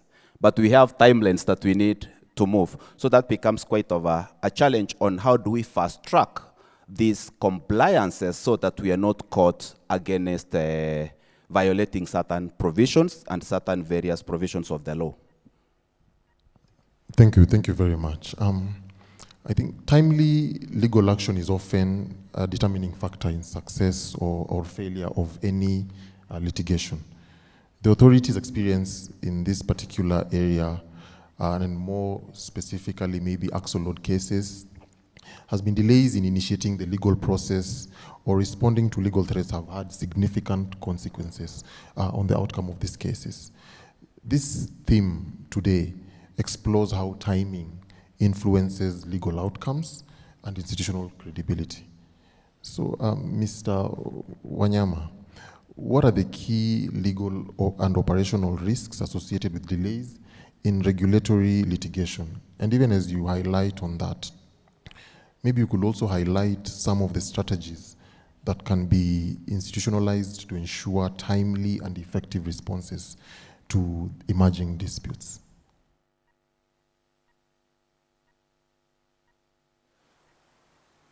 Yeah, thank you very much for the question. Allow me to respond as follows. Time is a factor in litigation. For the petitioner, if you are for the petitioner or the plaintiff, sometimes time is of the essence. And for the respondent, time becomes of the essence if the petitioner has gone to court and obtained ex parte orders, which are either delaying the project and all that. But there are some cases where we employ strategic delays if the petitioner has not obtained conservatory orders. And I am for the respondent, I will not be in a hurry to prepare a response. I will try as much as possible to frustrate the case because it helps my client's legal interest. But most of the cases that KeNHA is involved in, especially let me talk about petitions. You will find that a petition has been filed, and we live in a highly litigious environment. Some judges are actually activists. An activist judge is a judge who easily grants conservatory orders for other reasons. We call them what I'm saying is that you can predict a judge. You can actually predict a judge in the philosophy of perception, which we as litigators must delve into. You can predict a judge. You'll find that a judge, there are some judges who easily grant conservatory orders. And then when you make an application to set aside the conservatory orders, the judge will not set aside the conservatory orders because the judge considers an application to that extent as an attack on the judge's integrity or judge's wisdom when granting the conservatory orders. So there are different types of judges, and that affects litigation. So it is important always, even as you develop a strategy, it is in litigation as a respondent, if you're a respondent, it's always important to have your documents prepared. I'm not saying the strategic delay does not mean you don't prepare your documents. You always must prepare your documents, and one of the things which I have noted in this litigation is the fact that lawyers, for you to prepare satisfying documents, you must have a physical meeting, not with the legal officer. Not with the legal officer who is instructing you. You must have a physical meeting with the technical person who understands the issues at a technical level. You will find that often information gets delayed if it is passed through a third party. So any lawyer, for you to be successful in that litigation, you learn quite a lot from the technical person in preparation of pleadings in a timely fashion. Myself, let me say this, that without the interaction with a technical person, I'll be unable to defend the case. If you send me to court and we have not had a physical meeting so that I'm able to understand the nuances of the case, the issues behind the scenes. As an advocate, I also need to see the person that I'm taking to court as a witness. There are some technical people who are afraid of signing affidavits. They think that the moment you sign an affidavit, then it's quite a huge problem. And you see such a witness, then you have to prepare them. You have to develop a litigation strategy that then responds to that witness. Because if the witness comes to court and is afraid of the legal environment, that witness will crumble in cross-examination. And then when the witness crumbles in cross-examination, the judge, while observing that witness, will make remarks and end up losing a case because of a witness who is afraid of the legal process. So the interaction with the technical person is the hallmark of any litigation. Secondly, the drafting of pleadings in a timely fashion. 90% of cases are won through drafting. Through drafting in the office, not in court. Once you have pleadings that are satisfying, pleadings that have all the four corners of your client's case, pleadings that reflect what the technical person has said to me, pleadings that rebut everything that the petitioner or the plaintiff has said, then I'll be comfortable to now go to court. So the art of drafting of pleadings, as I said, the technical input is extremely important. As a lawyer, I will make a huge mistake if I am not involving the technical person in the review of the pleadings. The technical person and not the legal person ought to review the pleadings which I have drafted so that we are able to have a meeting of minds, so that when we push the respondent's case in court, we will have covered all the areas where legal risks can emanate in litigation. So in summary, I can say that time is of the essence, but time is also deployed in very strategic ways. But pleadings must always be drafted in a timely manner, in a timely fashion. And sometimes pleadings ought to be filed before the other respondents are filed. There are some cases where you'll find KeNHA is the dominant respondent, and other parties have not filed a response. So you have to prepare pleadings early enough so that you're able to cover what other respondents will say. Because if KeNHA is the first respondent and the second respondent is not filing pleadings, for example, the case that I dealt with, this Kiambu Road construction, where we got the conservatory orders set aside, a key party, the petitioner, had made a complaint against NEMA, and then but KeNHA is the dominant respondent. But then the judge is asking, why has NEMA not filed a response? Then to that extent, I find it difficult then to apply to set aside conservatory orders. So then you have to coordinate with NEMA to ensure that at least they come to court and show their faces or defend documentation which they have done for that particular road construction project. So it is always important for prepare pleadings in a timely manner, but also a coordinated response is needed every time when you are doing a litigation, because in perception, if you don't file pleadings, then it has an effect on the minds of the judge eventually when they decide cases. And usually, if you look at the judgments which come from courts, High Court, Court of Appeal, and Supreme Court, failure to file a pleading by a party often could be the only reason why judges will dismiss that case. Remember, there are some judges where, there are some cases where, and allow me to say this here, some parties influence the process. They actually influence by attempting to bribe the process. They bribe judges to get an advantage. So if you have not filed a pleading, a judge who is corrupt, a judicial officer who is corrupt, will find an excuse, a legitimate excuse then to dismiss your case. Yet, on merit level, probably you had a better case if responses were filed. Thank you. Thank you very much for that elaborate response. Back to the topic of PPP, Professor. PPP contracts are often very complex. They require a lot of time and careful design to balance the interests of the private sector and, of course, the public interest during drafting of those complex contracts. Poorly defined allocation and ambiguous clauses have been central to many disputes within PPP projects and even other projects. What are the most common contractual pitfalls that have led to disputes in PPP? And as you respond to that, also highlight some of, on how probably the authority can allocate structured and more effective risk allocation strategies to reduce and ensure that the project is not, the contract is not ambiguous, and to ensure project sustainability.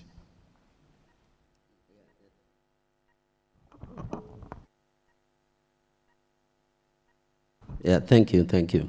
Yeah, I think you're right. PPP contracts are complex, and part of the complexity arises from the fact that typically PPPs are long-term. I mean, in the Kenyan legal framework, a PPP could be for a period of 30 years, and many of them are for that sort of period. The reason for that long period of time is that they're structured to enable the private party invest, implement the project, and recover its money before, during the lifetime of the project. So they are long-term. That lengthy period of time introduces a challenge in the sense that anticipating all the possibilities, all the possible occurrences over a 30-year period of time and providing for all of them is extremely difficult. So what will happen is that people will design the contractual provisions based on what they can foresee, and then it turns out that, after some period of time, issues emerge which had not been anticipated. And so that is a problem that leads to this complexity. The second problem is that largely because PPPs are a more recent phenomenon in our setting, we tend to rely on what they call boilerplate provisions. Boilerplate provisions are contractual templates that have been developed Typically, they've been developed in a Western context, you know, and people say this is international best practice.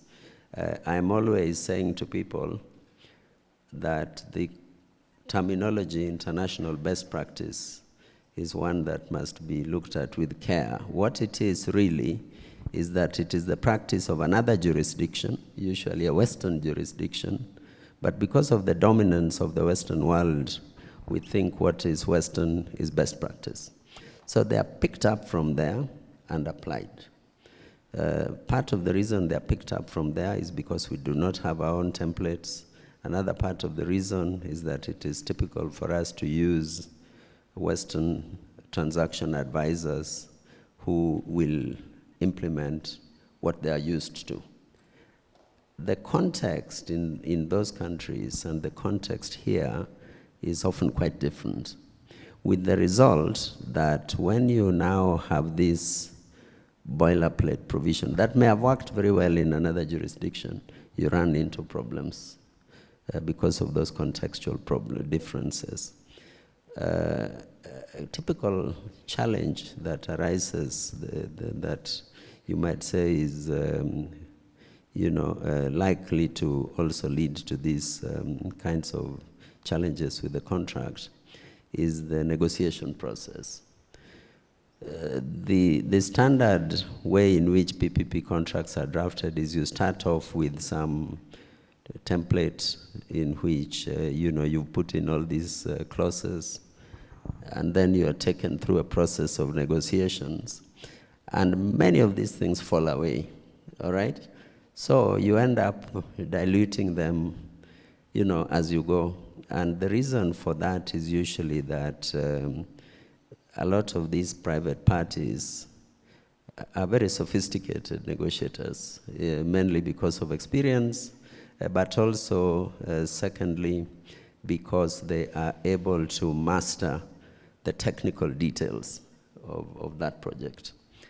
And that leads me to say that the challenge for lawyers in negotiating PPP contracts is to be able to understand the technical details of that particular project so that you can understand why people are taking the positions they are taking.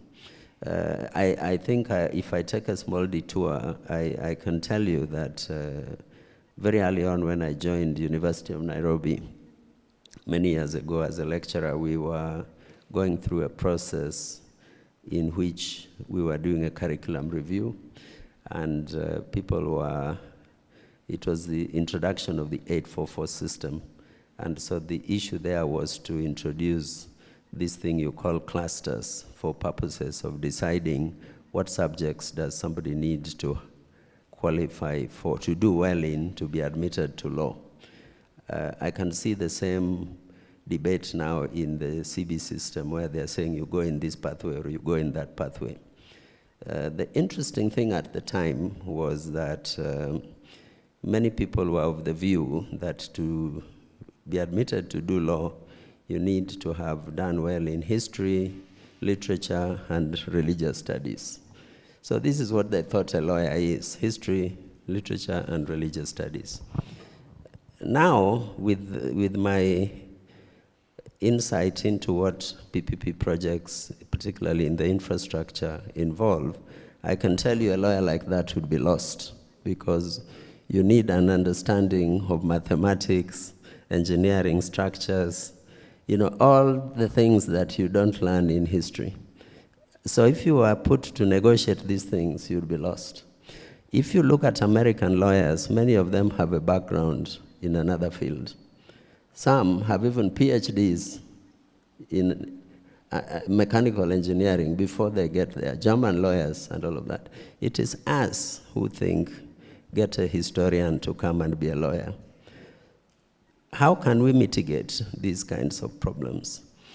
I think one of the things we should encourage a lot is teamwork and bringing together a multidisciplinary team who then can focus on the project. And one of the skills I think I should encourage lawyers to have is that ability to be able to learn from non-legal people so that you get the benefit of their understanding of the project, because that is what you need to be able to focus on the contract and see what is required.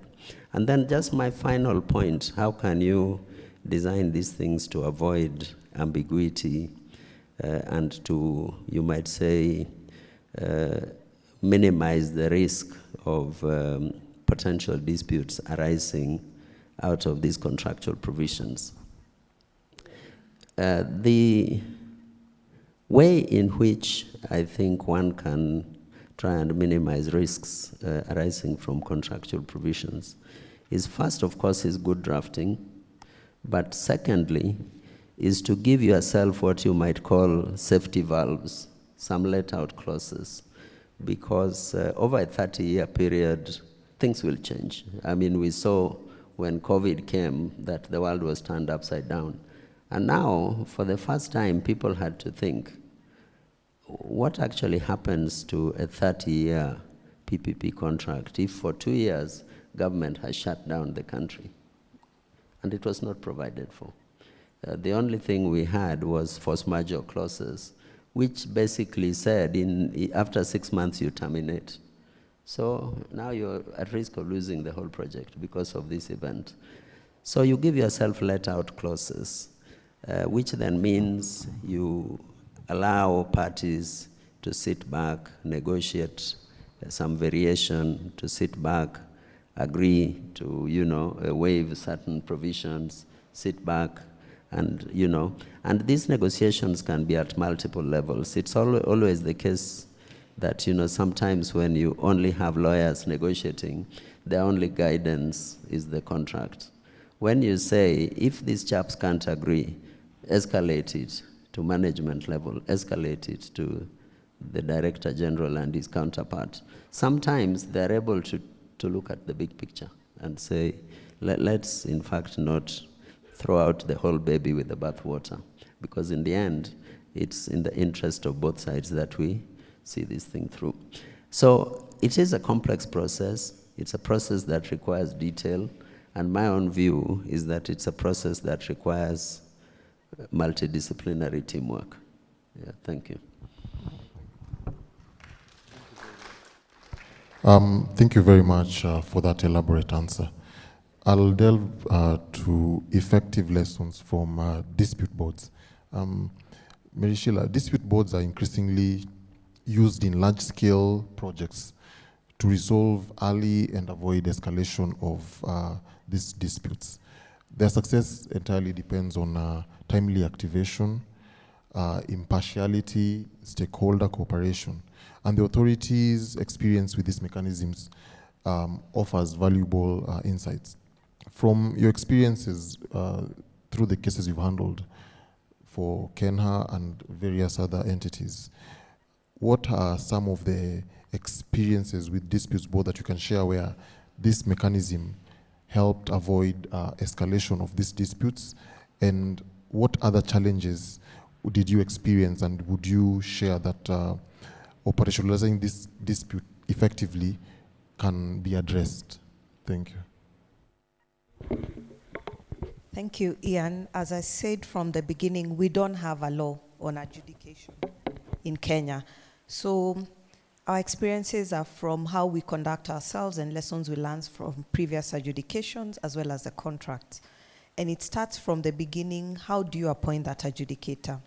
It saves time in many contracts, and I've seen in most of your contracts you actually have a number of adjudicators listed, and you also list even their fees, how they charge. Although with that, they keep complaining that you've stuck at the same fees for various years, you don't consider issues of seniority, but that saves time. Secondly is understanding that adjudications are basically meant to be completed within a short period of time. If it's 28 days, then how do you present your case before the adjudicator? What sort of documentation do you have so that even the adjudicator has a reasonable amount of time to make their decision? And why we were saying the people you have at the project, from the project manager and the rest of the people, and how they manage documentation is important. Understanding your contract so that if someone comes and, as Nora said earlier, you do not stop people from suing you or raising claims against you. But whenever they raise that claim, if you then understand the contract, you'll then be able to say, this is premature. You have not given me an early warning notice. And what's an early warning notice? You must talk about what is it that's caused the delay. The delay is for what period, what is the cost impact, and the rest, and then give the project manager the opportunity to address that. Some of the feedback we've got from the adjudicators is that while adjudication is meant to be for a limited period, then sometimes we as the project managers then take our time. In the Don Woods case, one of the issues was over 2 years, a project manager has not responded to a claim. The project continues, again, another claim arises. So you have so many claims arising. And when we, in the Don Woods matter, we eventually went for adjudication, we tried to raise a preliminary objection that, why are you going for adjudication when the project has been completed and there's a certificate of practical completion? You should then go for arbitration. The adjudicator did not agree with us, and he said, so long as it's provided in the contract and there's no limitation period, then you can go for adjudication at any time. We did try to challenge that before an arbitrator, and the arbitrator regrettably agreed with the adjudicator. So then we had to go back. And the problem with that is now, because we had an issue with our documentation, explaining a lot of things was a problem. Yeah. I hope I've answered all your questions. At this juncture, maybe we could also take a few questions from maybe the audience to the panelists around. I don't know whether there's anyone with a question from members present here.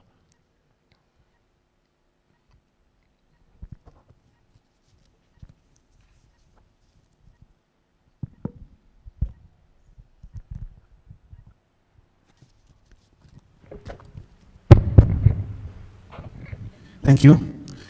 Good morning. Just to acknowledge the protocol. My name is Peter Bosire from Kura Sister Agency.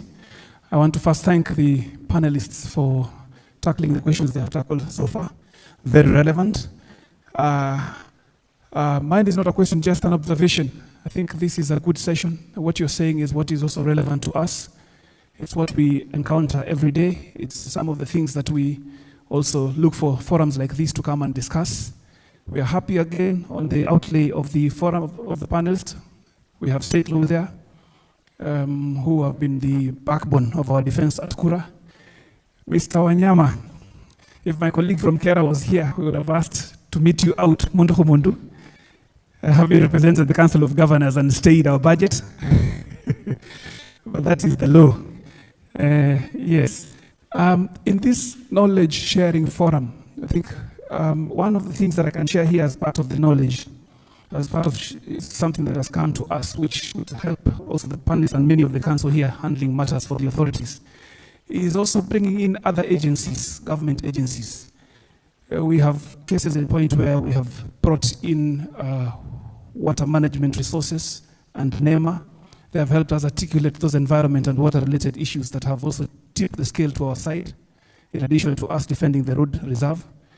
In other cases, we have also brought in EACC. A case in point is a case in Mombasa. We had struggled for so long fighting for a road reserve to the beach for the public.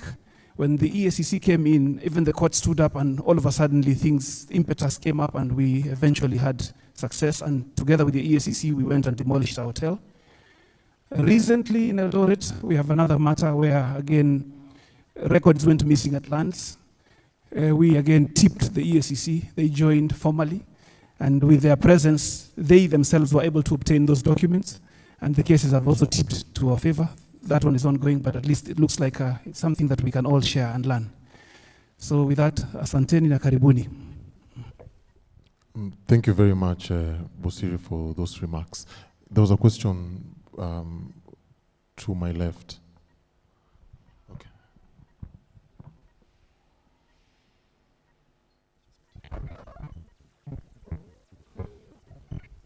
Good morning, everyone. All protocols observed. I'm Jesse, board advocate. My first question goes to my colleague Mary Sheila with regard to contracts. The way you've explained, there's a big limitation with regard to adjudication and also arbitration. Will it be your position then that while drafting these contracts, we'll rather go the court way? Because with regard to adjudication being final, sent to arbitration, there are very specific limitations with when the court can interfere with that. And then my second question will go to Peter Wanyama and Professor Muma. With regard to best practices in the world, we have an animal called participation with regard to our new constitution, which is very progressive. The best practices in the world, most of the Western world, most of the PPPs are from foreign countries. How then do you match the best practices in the world with our very progressive constitution, which requires public participation? Given a case in point was the recent Adani deal of where we are sitting right now, the Chekai thing. Thank you. There's a gentleman to my left.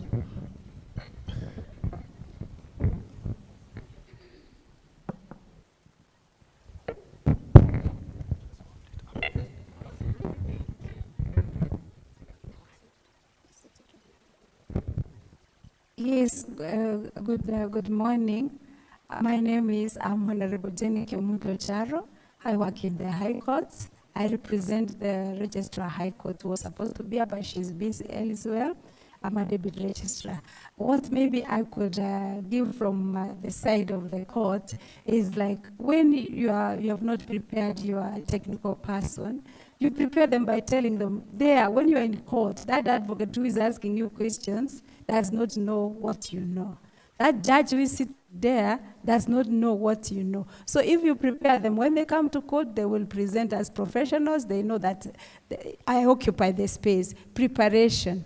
Also pleadings, when you file your pleadings, if they are scattered, like now we have gone on online, if they are scattered all over the platform, it's very hard for whoever even is listening to your matter to know that this is the petition, where is the verifying, you scatter them all over. That is why I think most of the times we get tired of looking for documents, you end up dismissing a matter. So preparation is very important, and thank you for the arranging of this, even to prepare KeNHA to know they have legal officers to prepare your documentation. If you can't keep it in hard copy, always keep it in soft. Thank you very much. Thank you very much for those remarks. We can take maybe one last question from the gentleman.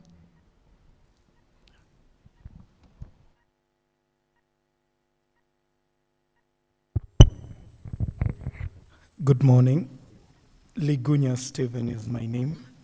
And I have a question to the panelists, and I think specifically to Mwalimu Professor Muma. Is there a particular role for the lawyers, as lawyers who represent KeNHA, in assisting the organization with regard to dealing with the challenges of the necessary synergies between KeNHA and their various counterparties? For example, one of the challenges that Madam Nora did raise is the issue of compulsory acquisition of land. Now, whereas KeNHA may have to bear the burden when it comes to the compensation aspect, most of the rules or the process of acquisition is taken by the National Land Commission. In the matters that so far we've had the privilege of dealing with, the NLC seems to take a very nonchalant and disinterested perspective in many instances where they do not participate or file documentation on time. What role can we as lawyers working with KeNHA, if at all, assist the organization in trying to curtail what would be exorbitant disturbance costs that result from either mismanaged projects or acquisition processes that affect neighboring properties or areas of land that were not being acquired by the organization, if at all? Thank you. I've seen one person who seems to be having a burning question. Maybe we could just take that last one. There's a lady here. Then we could now go to responding to the questions. Thank you.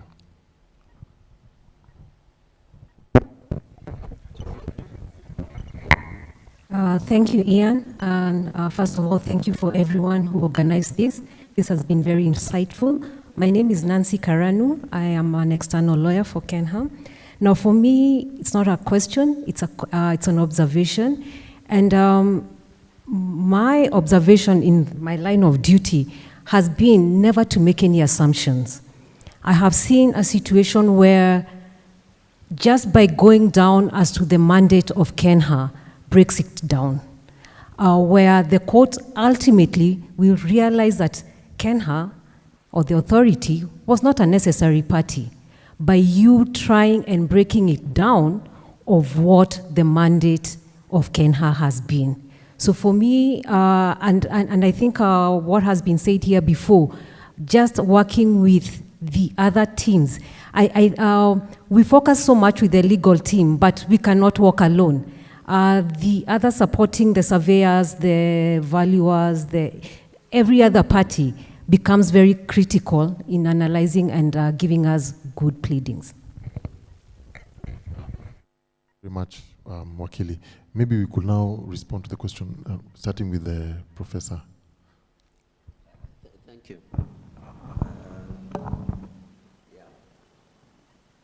Thank you. I think there were two questions. One was this issue of international best practice. Yes. In terms of public participation, my own view is that the Kenyan situation is at the extreme end. You know, this thing is always a continuum in which you allow, you know, a participatory system of government and decision making. And I think maybe because of the fact that the Constitution was written to address a stage when we were at the bottom end of these participatory processes, we've now tilted the pendulum to the other way. So, you know, basically opened up the possibility of challenge to the decision-making process to anybody in any circumstances, and reasons are not asked, questions are not asked. You know, the reality, as you know, is that many cases are filed which are not really public interest cases. They are filed as a way of placing a group of vested interests in a position to exert pressure. That's really what happens. So public participation is a good thing, but we have not yet put in place a framework for managing the public participation process in such a way that it does not become a barrier to economic progress. That is the challenge.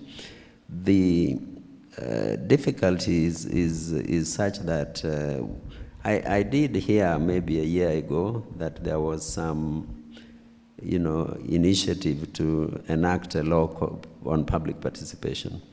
And at that time I said, what would this law look like? I haven't seen, but, you know, it needs to be carefully thought out because, you know, sometimes the law can make matters worse.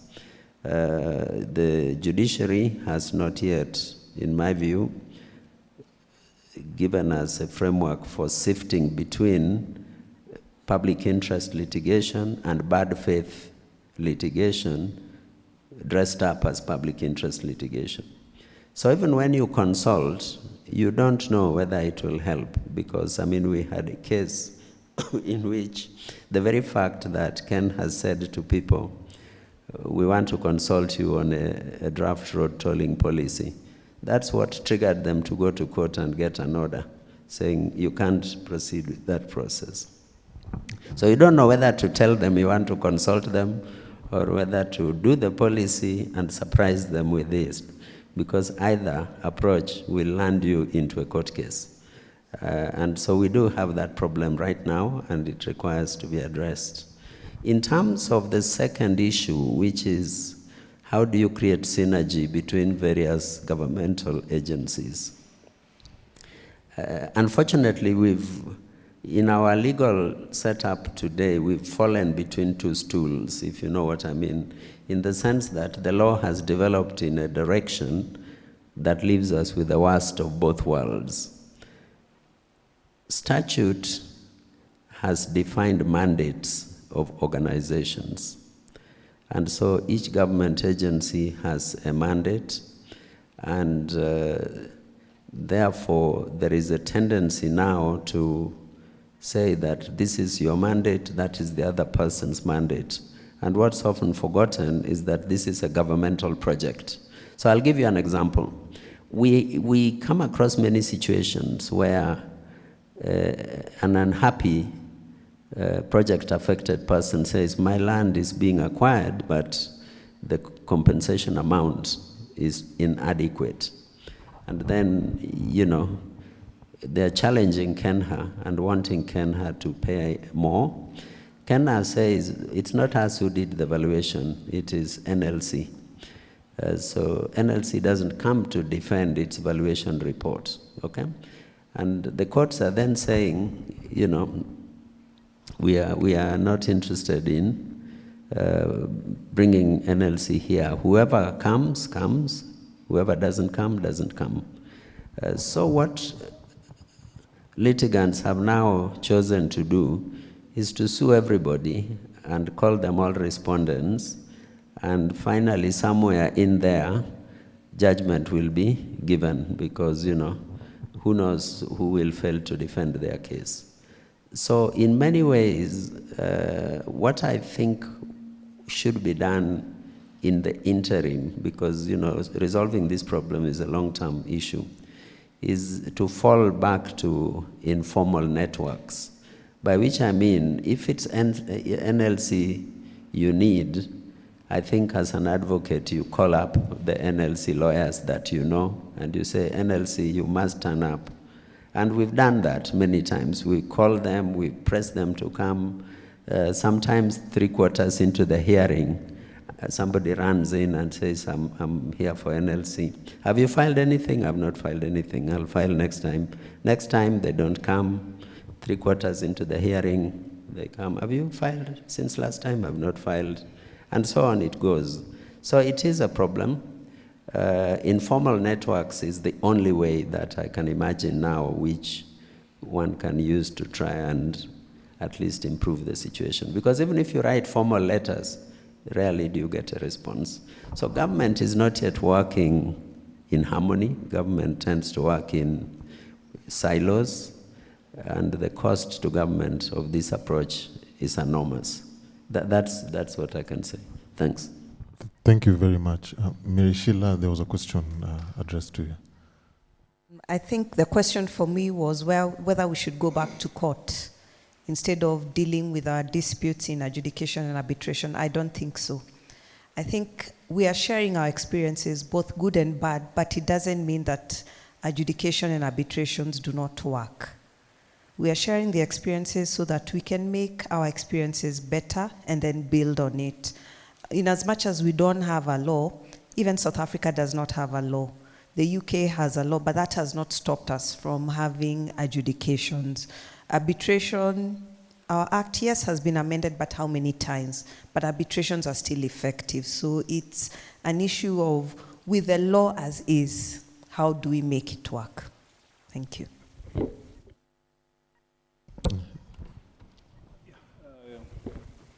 There was a question on public participation from my colleague Jesse and the global perspective. Let me say that if you look at the development of the concept of public participation, it was an international covenant on civil and political rights. It's a tool that has been introduced in the liberal in the constitutions of countries.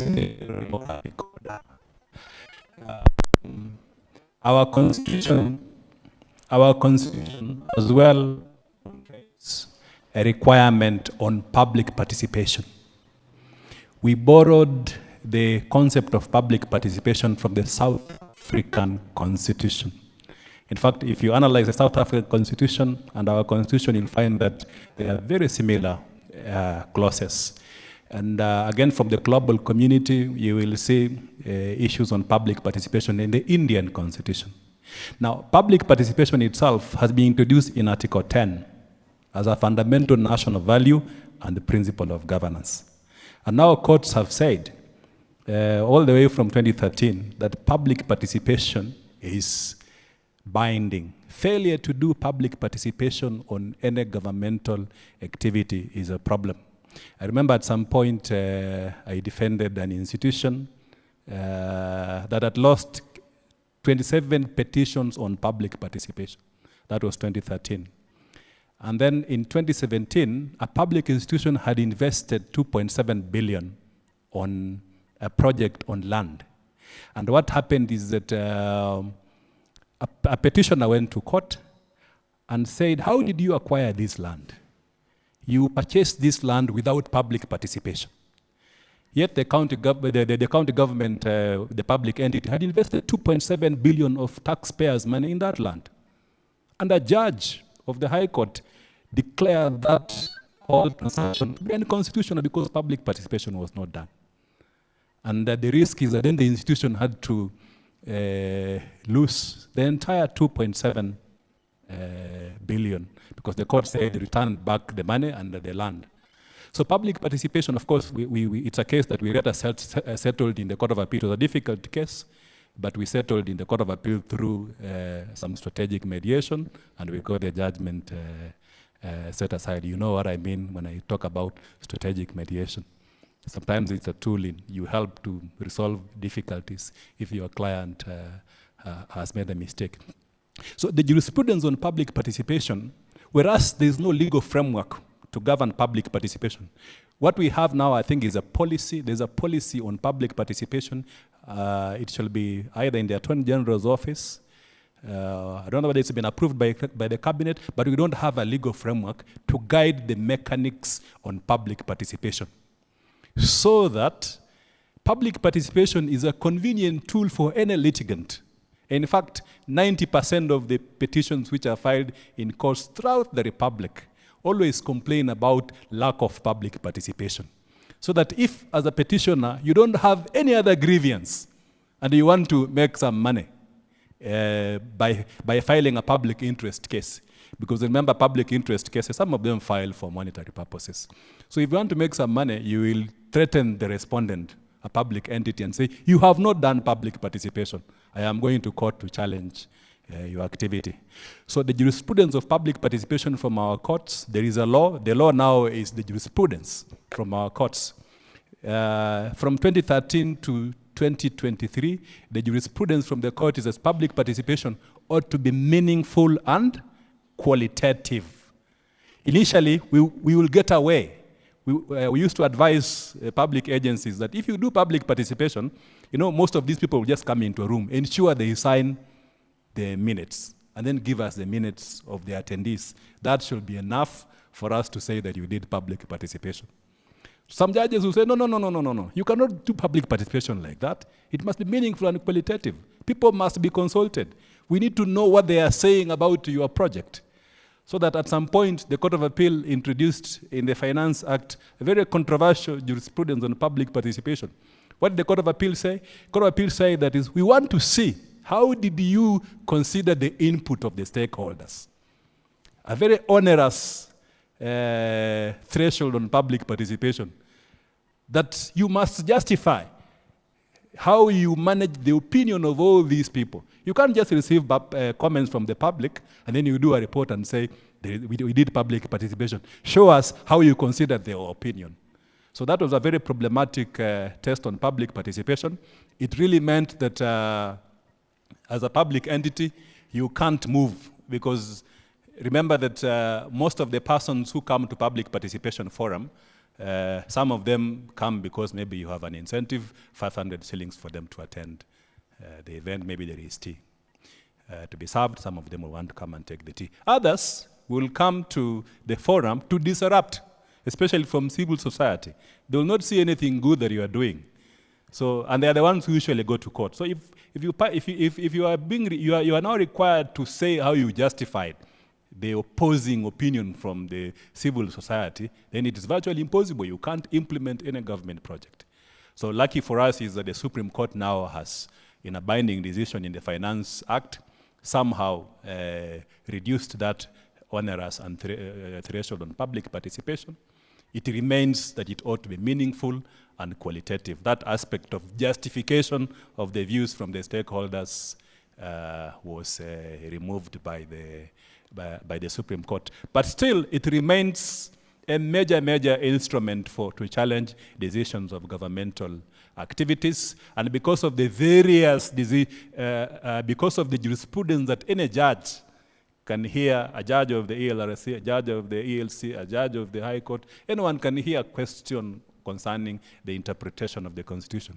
You will find that there are various decisions from different judges still on the interpretation, and we have interpretation problems on public participation. So by the time you now go to the Court of Appeal to challenge, or the Supreme Court, you will find that you will have lost a lot of time, especially if it's a project like in road construction. If a project is challenged because of public participation, the injunction will be issued. When an injunction has been issued and you've mobilized already contractors, and the professor talked about something about contract drafting, you never anticipated that challenge, and therefore the contract does not contain a clause to deal on situations where there is stoppage. So the implication then is that it is you, the employer, who then suffers the costs of idling when the contractor is idling. And it's because of public participation. So you can see that then the contractor brings you a bill of 1.7 billion saying, these are our idling costs based on the contracts. It was stopped through public participation. We had already mobilized, and you have to pay us 1.7 billion. And the contract never anticipated that. Then it becomes a matter that goes to court. Then you end up finding a decree against you. And nowadays, they like, in terms of enforcing the decree, you enforce the decree by making an application to the Director General to go to jail. Because courts are protecting your assets from attachment. There is jurisprudence emerging to protect assets of public institutions from attachment. So the easiest way to enforce a court decree is now send the Director General to jail. As we speak, there's an accounting officer who has served 2 weeks in jail, still in jail, because of contempt of court. Thank you. Thank you very much. I want to believe that Mr. Motari maybe has 1 or 2 comments to make, even as we almost wind up. Time is far much gone. Mr. Motari. Thank you. Thank you. I want to take you from my colleague Wanyama on public participation. There is a law that has been drafted awaiting approval so that the issue of public participation is settled. Many a times injunctions are being issued on that single complaint. They say somebody has come and said they were not involved, and the court takes the precautionary principle approach to say, hold on, let me hear that actually the government complied with involving the people, because we, the people, constitution approach has taken quite a toll on many government projects. So that is underway, and we believe that it will be able to settle the issue, because much has been borrowed from the various jurisprudences from the court on how the court has pronounced itself on public participation. So sometimes it takes quite an advanced approach and a high standard required for public participation. In some cases, it's taken a lenient approach on certain issues, but trying to marry the two to see that we have now a clear-cut standard requirement for any public participation project and what should be met to meet that threshold of public participation. That's 1. 2, I'll take cue from my colleague Nancy on mandate of certain agencies. Sometimes somebody comes to court without clearly defining or understanding the mandate of which agency is suing. Those who are clever, they bring in the Attorney General and expect him to find any other where the wrong might be emanating from. And that has always been a safeguard, so that the AG will have to find which relevant ministry is actually to be blamed for the alleged offense. But those who are not so clear can come and sue an agency. A case in perspective is the case of Dr. Adrian Kamotho, who brought a case against the Council of Governors, KeNHA, Kura, and the KERA over the construction of the roadside stations. And the court found actually that ought not to have involved these agencies because there was no policy in place on construction of roadside stationing in the realization of Article 42, 69, and 70 on the obligation of a clean and healthy environment. At the end of it, when the judgment came out, now the petitioner could not enforce against these agencies because the policy mandate was on the CS. And so we took it up and said, look, the AG was not a party and the CS was not sued. But the court was very firm now. I have directed that you comply with the policy. So that safeguarded the entities and directed the mandate where it belongs. So the court might not really dismiss that case, but can give directions on what they have approached on injunctive reliefs post-judgment. That I've found this one, but I want you to comply with the following, including filing of reports in court in compliance with the directive. So much, again, being very, very keen on that. And also a second case was involving Kura, where there was a misidentification of compensation.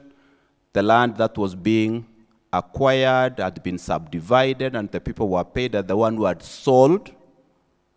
But nevertheless, the new owners were not reflecting on the record, which is an issue with record keeping, and the previous owners were paid and kept quiet, and the new owner wondered what has happened with my land. And when going to inquire, found actually the former owners had been paid, and they said, we are very poor, we can't afford this money. So Kura was sued, the AG was sued, and the NLC was sued. So negligence was found on the National Land Commission, which proceeded to identify the real owners on the land and actually directed that you can recover from the co-defendant under the co-defendant claim rather than to ask to compel these people to refund the money to the current owner, even if they knew. So you go against your co-defendant, but this one has to be paid immediately. For the case of my colleague Ligunya, also on the role of lawyers in terms of compulsory acquisition, whether the lawyers can assist the agencies, the mandate becomes very clear on what the agency can do, how much can they be able to identify, involve the National Land Commission, and their duty to what extent that they need to release funds for disbursement. So carefully, you might want to come in and maybe monitor the process, but you might find a pitfall to be told, hey, your mandate ended at on releasing the funds to us. And so then the case will fall back that, look, KeNHA, you've constructed, you identified my land, there is an award, I have not been paid, so stop the project. And the NLC is a co-defendant in this case, and you don't find my colleagues from the National Land Commission. So that puts the agency quite in a very problematic situation to defend, yet they have taken over land. And as my professor here said, I think we've been in many cases together where we have made those calls to our colleagues. So maybe it's next time that we'll have such a forum is to have the NLC management. There is a question on the interagency collaboration so that we awaken this issue to the extent that we need to have that one government approach so that the issues, doesn't matter who it falls, whether KeNHA, Kura, KERA, or NLC, it all goes to taxpayer. And if there is a delay, it goes a delay even to interest that actually still goes to a negative cost on taxpayers' money. Thank you. Thank you very much. We have 15 minutes. Maybe we could take 2 online questions, and the panelists, even as you respond to this question, you could have also some 2 minutes to just also give your closing remarks. Back to you, Lawrence.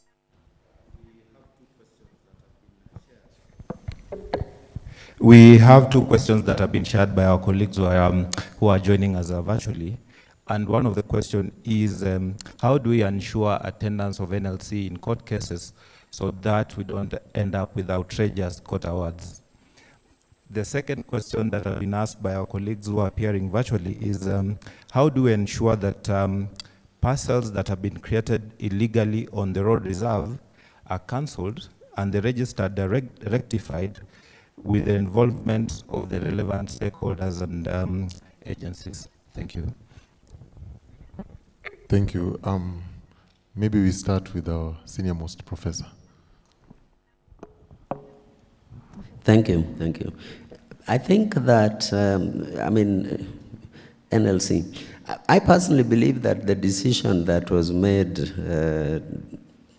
by the court of, both the ELC and the Court of Appeal to say, look, once the authority, the acquiring authority has engaged NLC to acquire land, its mandate ends there.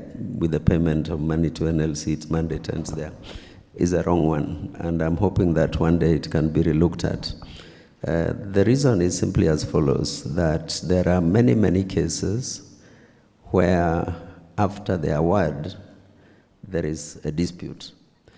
Now, to argue that the acquiring entity should have no locus in that dispute process when the dispute might result in a variation of the award, I think is wrong. But how do we get the participation of NLC in these cases? I think one is that when you speak to NLC, they tell you, they have capacity constraints. They have 3,000 plus cases against them. They have a very young, their legal department is staffed with very young people. I think they're a new organization. They don't have proper systems in place. So the challenges you see them facing are challenges that come from starting a new organization where you are trying to build systems. You are working in a field like land, which in Kenya is, one of the most controversial issues. So I think that the problem really is a capacity issue, which hopefully with time will be managed. I think one of the ways this can be done is, government also has, government is schizophrenic about what role private lawyers can play in helping government agencies to defend cases. Part of the reason is that private lawyers have themselves, used the opportunity to overcharge government. So government is concerned that private lawyers will bankrupt it. So they say, no, let the LG deal with it. But the LG, NLC, government institutions don't have the capacity internally to tackle all these issues, I can tell you. Why? Because of what we said earlier. Litigation in Kenya is now an easy thing.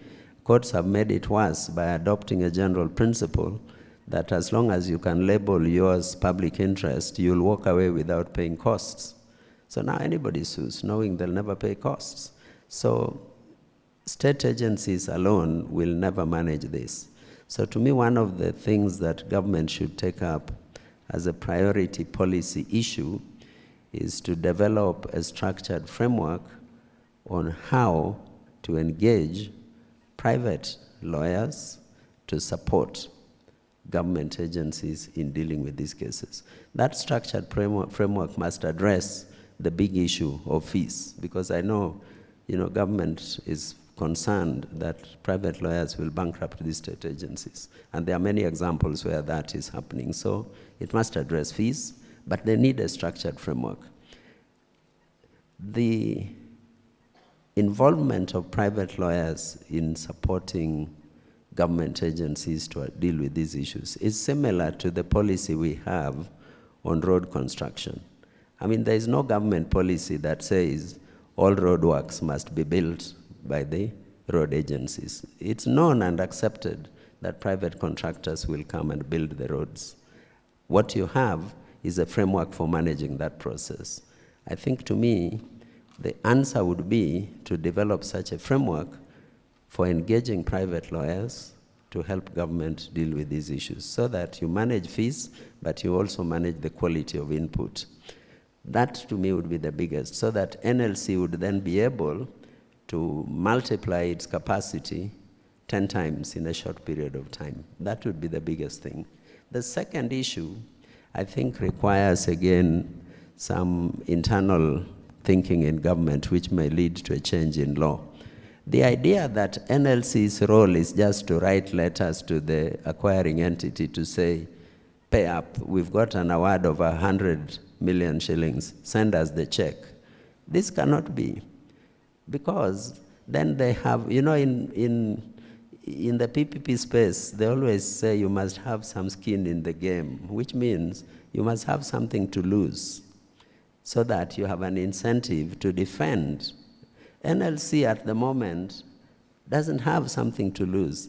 Even if the case is lost, even if the award is multiplied by 20, their only role is to write a letter to the agency to say, pay up. The award is now 10 times what you thought it was. It cannot be like that. It cannot be like that. That is the second area of intervention, in my view, that would change the dynamics. And the final one is, in my view, simply a sense that, you know, this taxpayers' money is your money and my money. I don't see the passion to fight for taxpayers' money in the way I should want to see it. I see many people thinking it's government money, so, you know, if you can manage to extract it from a government agency to your pocket, you are a great guy. That should not be the thing. So forums like this must be an opportunity for us to send the message that finally government money is your money. So if roads are not being repaired because you've taken the money to buy yourself the latest vehicle in town, you know, you are not doing the country a favor. I mean, that sounds a bit futuristic, but you know, a lot of countries frown upon the idea that wealth is in private pockets and public facilities are in disarray. We should not look at the country like that. You know, in our system, public facilities are in disarray. You go through a road with, you know, potholes, some of which are enough to break the axle of a car to get into your gate. And the moment you get in there, nice cabro works, that cannot be the case. And this, to me, is part of the challenge that we need to tackle. And that would mean even the judiciary should not be so casual in saying to public agencies, pay up. Pay up, it's taxpayers' money at the end of the day. Thank you. Thank you very much. Briefly, in 2 minutes, Mr. Mutari, as you give your closing remarks as well. I'll approach it from the second question on the protection of the titles on the land which have been acquired. Many a times for compensation, the title is surrendered to the National Land Commission, but in court cases where we have fraudulent title coming up, we do not have a clear-cut approach to those titles. Many a times they are fraudulent, they are forgeries. But a person walks to court and says it's my title, and the court finds it as a forgery. I have been of a kind of a radical approach that during litigation, at the time of producing that title as evidence of ownership, many times in land matters, each and every document is suspicious unless the original is brought. And that's why in land litigation, we don't want to go virtual because we don't believe in the other person's documentation. So often it's physical. And I have given this approach that at the time where one is before the court, he needs to surrender that original title to be kept with the court. If it's found to be genuine, it is returned. If it's found to be fraudulent, it is retained in court. And maybe we can have a process with a post-judgment directive that unless there is a stay, this title stands, cancelled, and actually it's hereby revoked and not released to that person, because then he'll go out and use it for a further facility and also sell, because we don't endorse those entries in the register. All that we do, the judgment is here, you hold to it, that is the end of it. But in the absence of it, and once you have surrendered it, it becomes complex. I've tried it out where we have a very contentious case, and then we say to the witness, here you are, this is the title you're claiming to be genuine. May the court use it during writing of the judgment. And the court said, now it becomes my exhibit. The original was retained in court. It became very difficult to appeal, and that person was forced now to surrender because indeed was pushed. So what am I saying? Can we have a radical approach that the courts actually take those titles, retains them because they have been found to be forgery unless overturned and surrendered, and there's a discussion in the bar bench that actually within a certain period a provision come in that the land registrar must endorse that title and file a report with court. That following your judgment, I have complied with that order of revocation, and here is an entry filed report in court stating we have cancelled this title. Going forward, no one will come to use it. But what have we experienced? Many, many early compensations. We still have title coming out. So that has been quite radical. And on the colleague in Daniels, I think we involved them in the forum. Of course, it's a growing institution, but then maybe we have something that forces them to actually become proactive in litigation and just not to keep quiet and say, I think this issue belongs to certain agencies. If there is a judgment, we'll be able to advise them to pay. That's the approach. We will advise them to pay. And that becomes even costly on the institution. Thank you. Thank you. Mr. Wanyama. There were two questions. I think there were two questions. Allow me to just respond as I make my concluding remarks. I'll be more pragmatic. I will, that approach that he proposes, I will say it's a good approach, but the pragmatic approach is that to prevent litigation, if you truly believe the land is yours, you have documentation to show that the land is yours. However, there's a company or a person that has acquired title fraudulently on that property. And then you fear that public land is being lost. There was a matter in a town, let me not mention the names, where an individual had encroached on public land. And there was a risk that if you issue a notice to that person that you are going to demolish the land, that person will go to court and obtain an injunction. And you know, in Kenya, injunctions will last forever, sometimes 2, 3, 4 years. So my advice, when I was satisfied that that land belongs to the public, my advice was simple. Go and demolish. Don't issue any notice. And then when you demolish, because the title is fraudulent, I like what the Kura person said, involve EACC. Demolish, involve EACC. Let EACC summon that person after you have demolished. And don't issue a notice. Let that person start recording statements. They will abandon. When they see, most of them fear EACC, they know what they have done, they will abandon the litigation. In the case that I was involved in, the judge actually agreed with me because later on, after demolishing, they went to court. And the judge agreed with me that based on the jurisprudence which is now emerging, that you cannot acquire title based on fraud. You just can't acquire title based on fraud. So conceivably, how can you get an injunction on title which is fraudulent? It doesn't work. So KeNHA as an institution is a common law doctrine known as self-help. You are just going there to reclaim public land. So use the tool to demolish. And another pragmatic approach is that don't involve DCI. Make your complaint to EACC. There's a strategic reason why I'm saying don't involve DCI. Let them sort out murder cases. That will be good for them. I'll tell you the reasons behind the tent, why I would rather involve EACC and not DCI on a land matter, especially where someone has acquired public land fraudulently.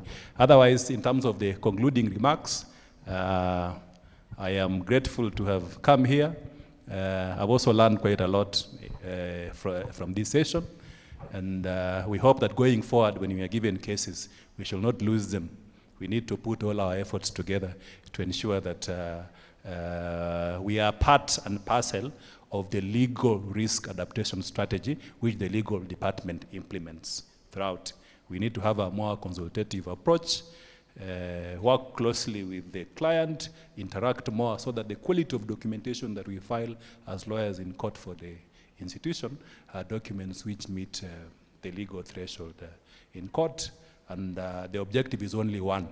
We shall not lose cases because of poor documentation. Let's win all our cases in court. Thank you. Thank you very much. Mary Sheila?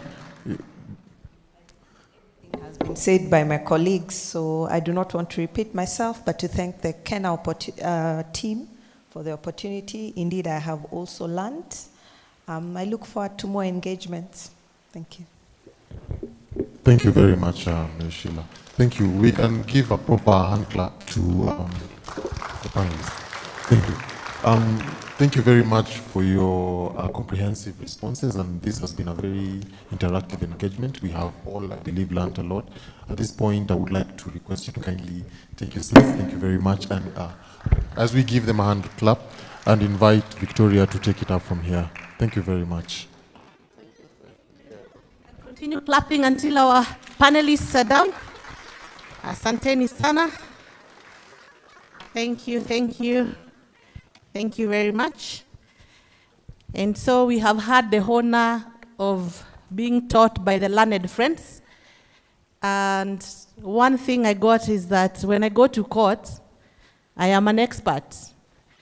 So I should know my contract well, and I should have my evidence in place, well documented.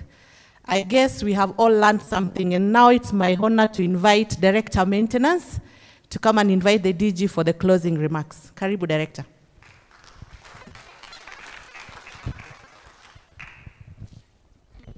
Thank you very much.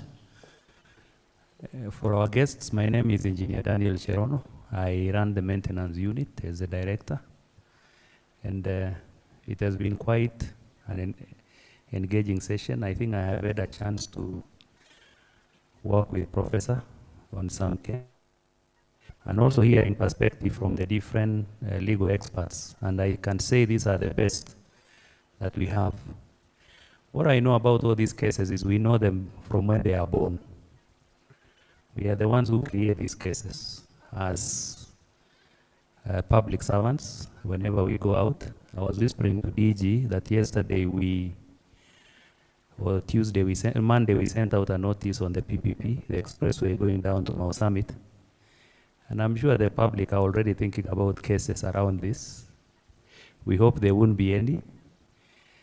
But it's out of the action that we do as public servants. But I think what we take from it is there are a lot of dispute resolution stages that happen prior to going to litigation. Once you sign that contract, the engineer has a role.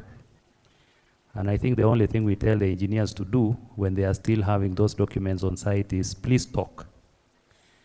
And in projects that I've supervised previously, we used to have a tea session every week with the site agent.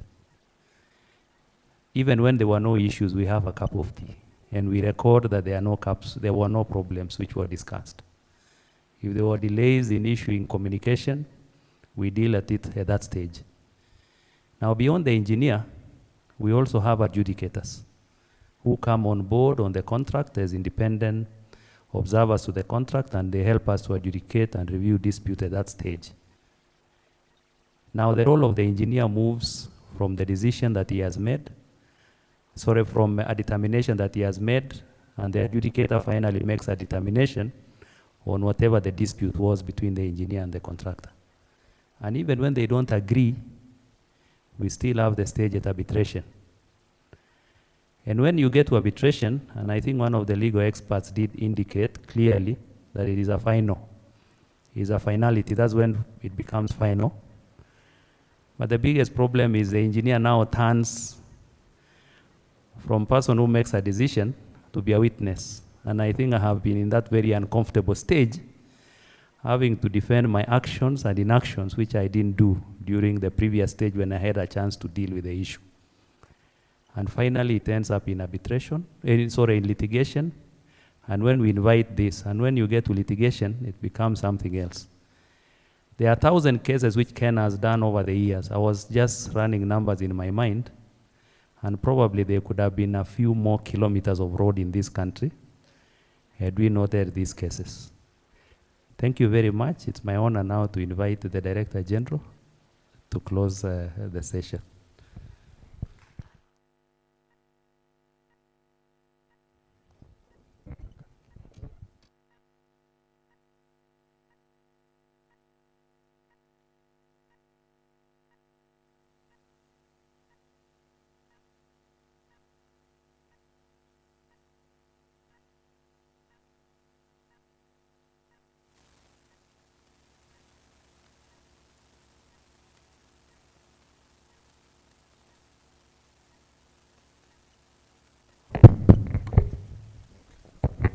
Yeah, thank you for that. I think it's been a very good session. Would you say yes, this side? Would you say yes? Do you say no? You said yes. Yeah, it's been a good session. I think it's exciting always to interact with people from different professions. The sessions we've held so far were largely engineering. And of course you can understand us because we are engineers. So we are focusing more on what we do on a day-to-day basis. But I remember suggesting to Engineer Gatito that we need to get a bit softer. An area such as law is not an area that does not affect us. We know these cases. And you are right, Cherono. 1,000 cases is probably a few more kilometers, which we didn't do and which we couldn't do because the resources went to cases. I like the sermon from Prof. that you should not try to get something from government as if it is not yours. When you go and sue government, because there are cases I asked Nora, surely, did the judge decide this? I'm not a lawyer, but surely. Surely. Which law is this that works this way? They say it's, I don't want to say it's an us. I have too many lawyers. I don't want to be sued, but, but you find it very strange sometimes, the rulings we get. And you ask yourself, really? How can this be? So thanks our panelists for your insights. I think we have benefited and we'll continue engaging. Not just in law, we have the quality assurance, probably another session. We could probably discuss HR issues at some point as some of the soft issues, engage some experts as we go forward. We also benefit from interacting with our brothers and sisters in the compound. I'm not very happy that this side is empty. I'm also not sure whether the guys online are attending or the laptops are attending. I hope you are attending as persons and you can listen to me and see me from your gadgets. But all in all, we are thankful. The issue of NLC, there are gaps in NLC and it's a big issue, especially the AG person. This is a serious problem because they do not attend court. They will not send their documents. I think it's something we can take up at that level of AGSG, Chairman NLC, and the CU. It is something as government that we need to coordinate. But having said that, one of the lessons is physical meetings. Brief your lawyers as technical teams, always. Sit down, explain to them as an engineer. They understand it. Once they grasp it, they can turn it into the legal framework, legal language. Contract drafting. We draft contracts that are not properly checked in many times. Many a times. You shoot yourself before you even sign that contract. So when you sign it, those guys who are bright, the contractors who are bright and who have good contract analysts, they eventually know, this one will get them. This is 100 million waiting for us. This is 50 million. Just ab initio, before you even go into contract. So I think our contract drafting, checking, rechecking, peer review, we need to up our game. On responses, there is that case, I think you mentioned it, where the engineer takes 2 years to respond. I mean, surely. No, it was not 10. Don Woods, it was 2. I think it was 2. Surely. Even Kura, Kera, surely. Surely. This was in KeNHA, by the way. Yeah. But it's ridiculous that somebody who is in sight, he runs one project. Just one. And he can't find the time to answer a simple letter on a matter that he understands better than any of us. And it becomes very difficult when eventually you end up in adjudication or in court. You look, actually, the judge is wondering, what's wrong with you? Why is this matter here, actually? Just pay. Because you're the one who is on the wrong, obviously. Coordination with our other agencies, I think that's critical, where you end up, you filed papers, but other people are not filing theirs. The matter is dragging for years, for a year, and your contractor is piling up claims on you. So this is something that we must up our game on. I think those are some of the things that we have learned. I believe we'll have the rapporteur team work on something that we can circulate. We live in the TikTok world. Nobody has time to listen to us for 3 hours. Nobody, I know it is recorded, but nobody has that time. If you convert it into 20 pages, they will not look at it. Convert it into a TikTok message. They will listen and they will understand and they will act. I thank you all for your time, and we can call it a day regarding this, and wish all of us a very good afternoon. Thank you.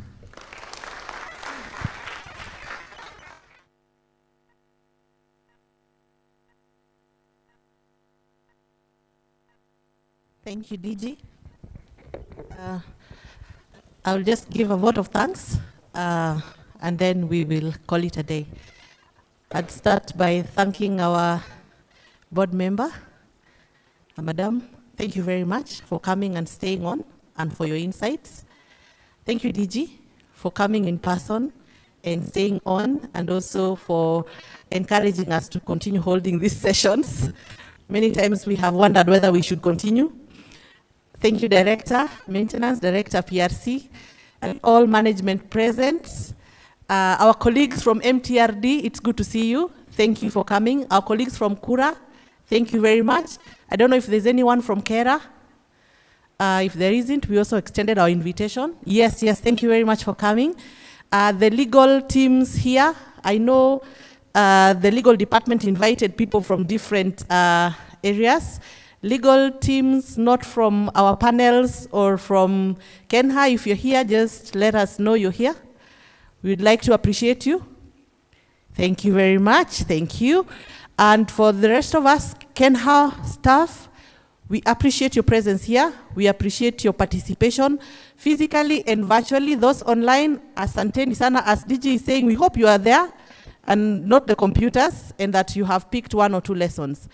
So without much ado, I'd like to invite a volunteer to come and pray for us as we end the session.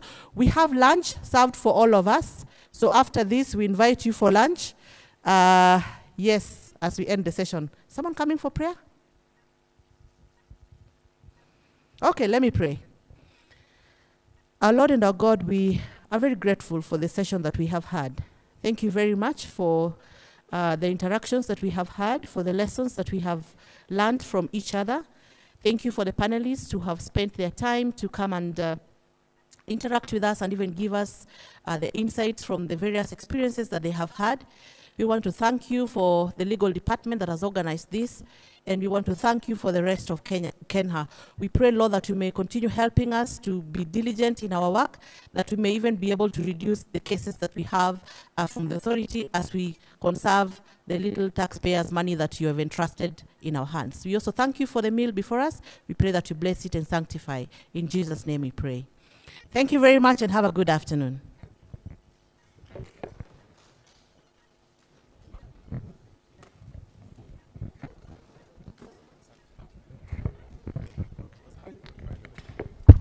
So, sorry, if you haven't signed, kindly, for purpose of our internal logistics, you can be able to sign.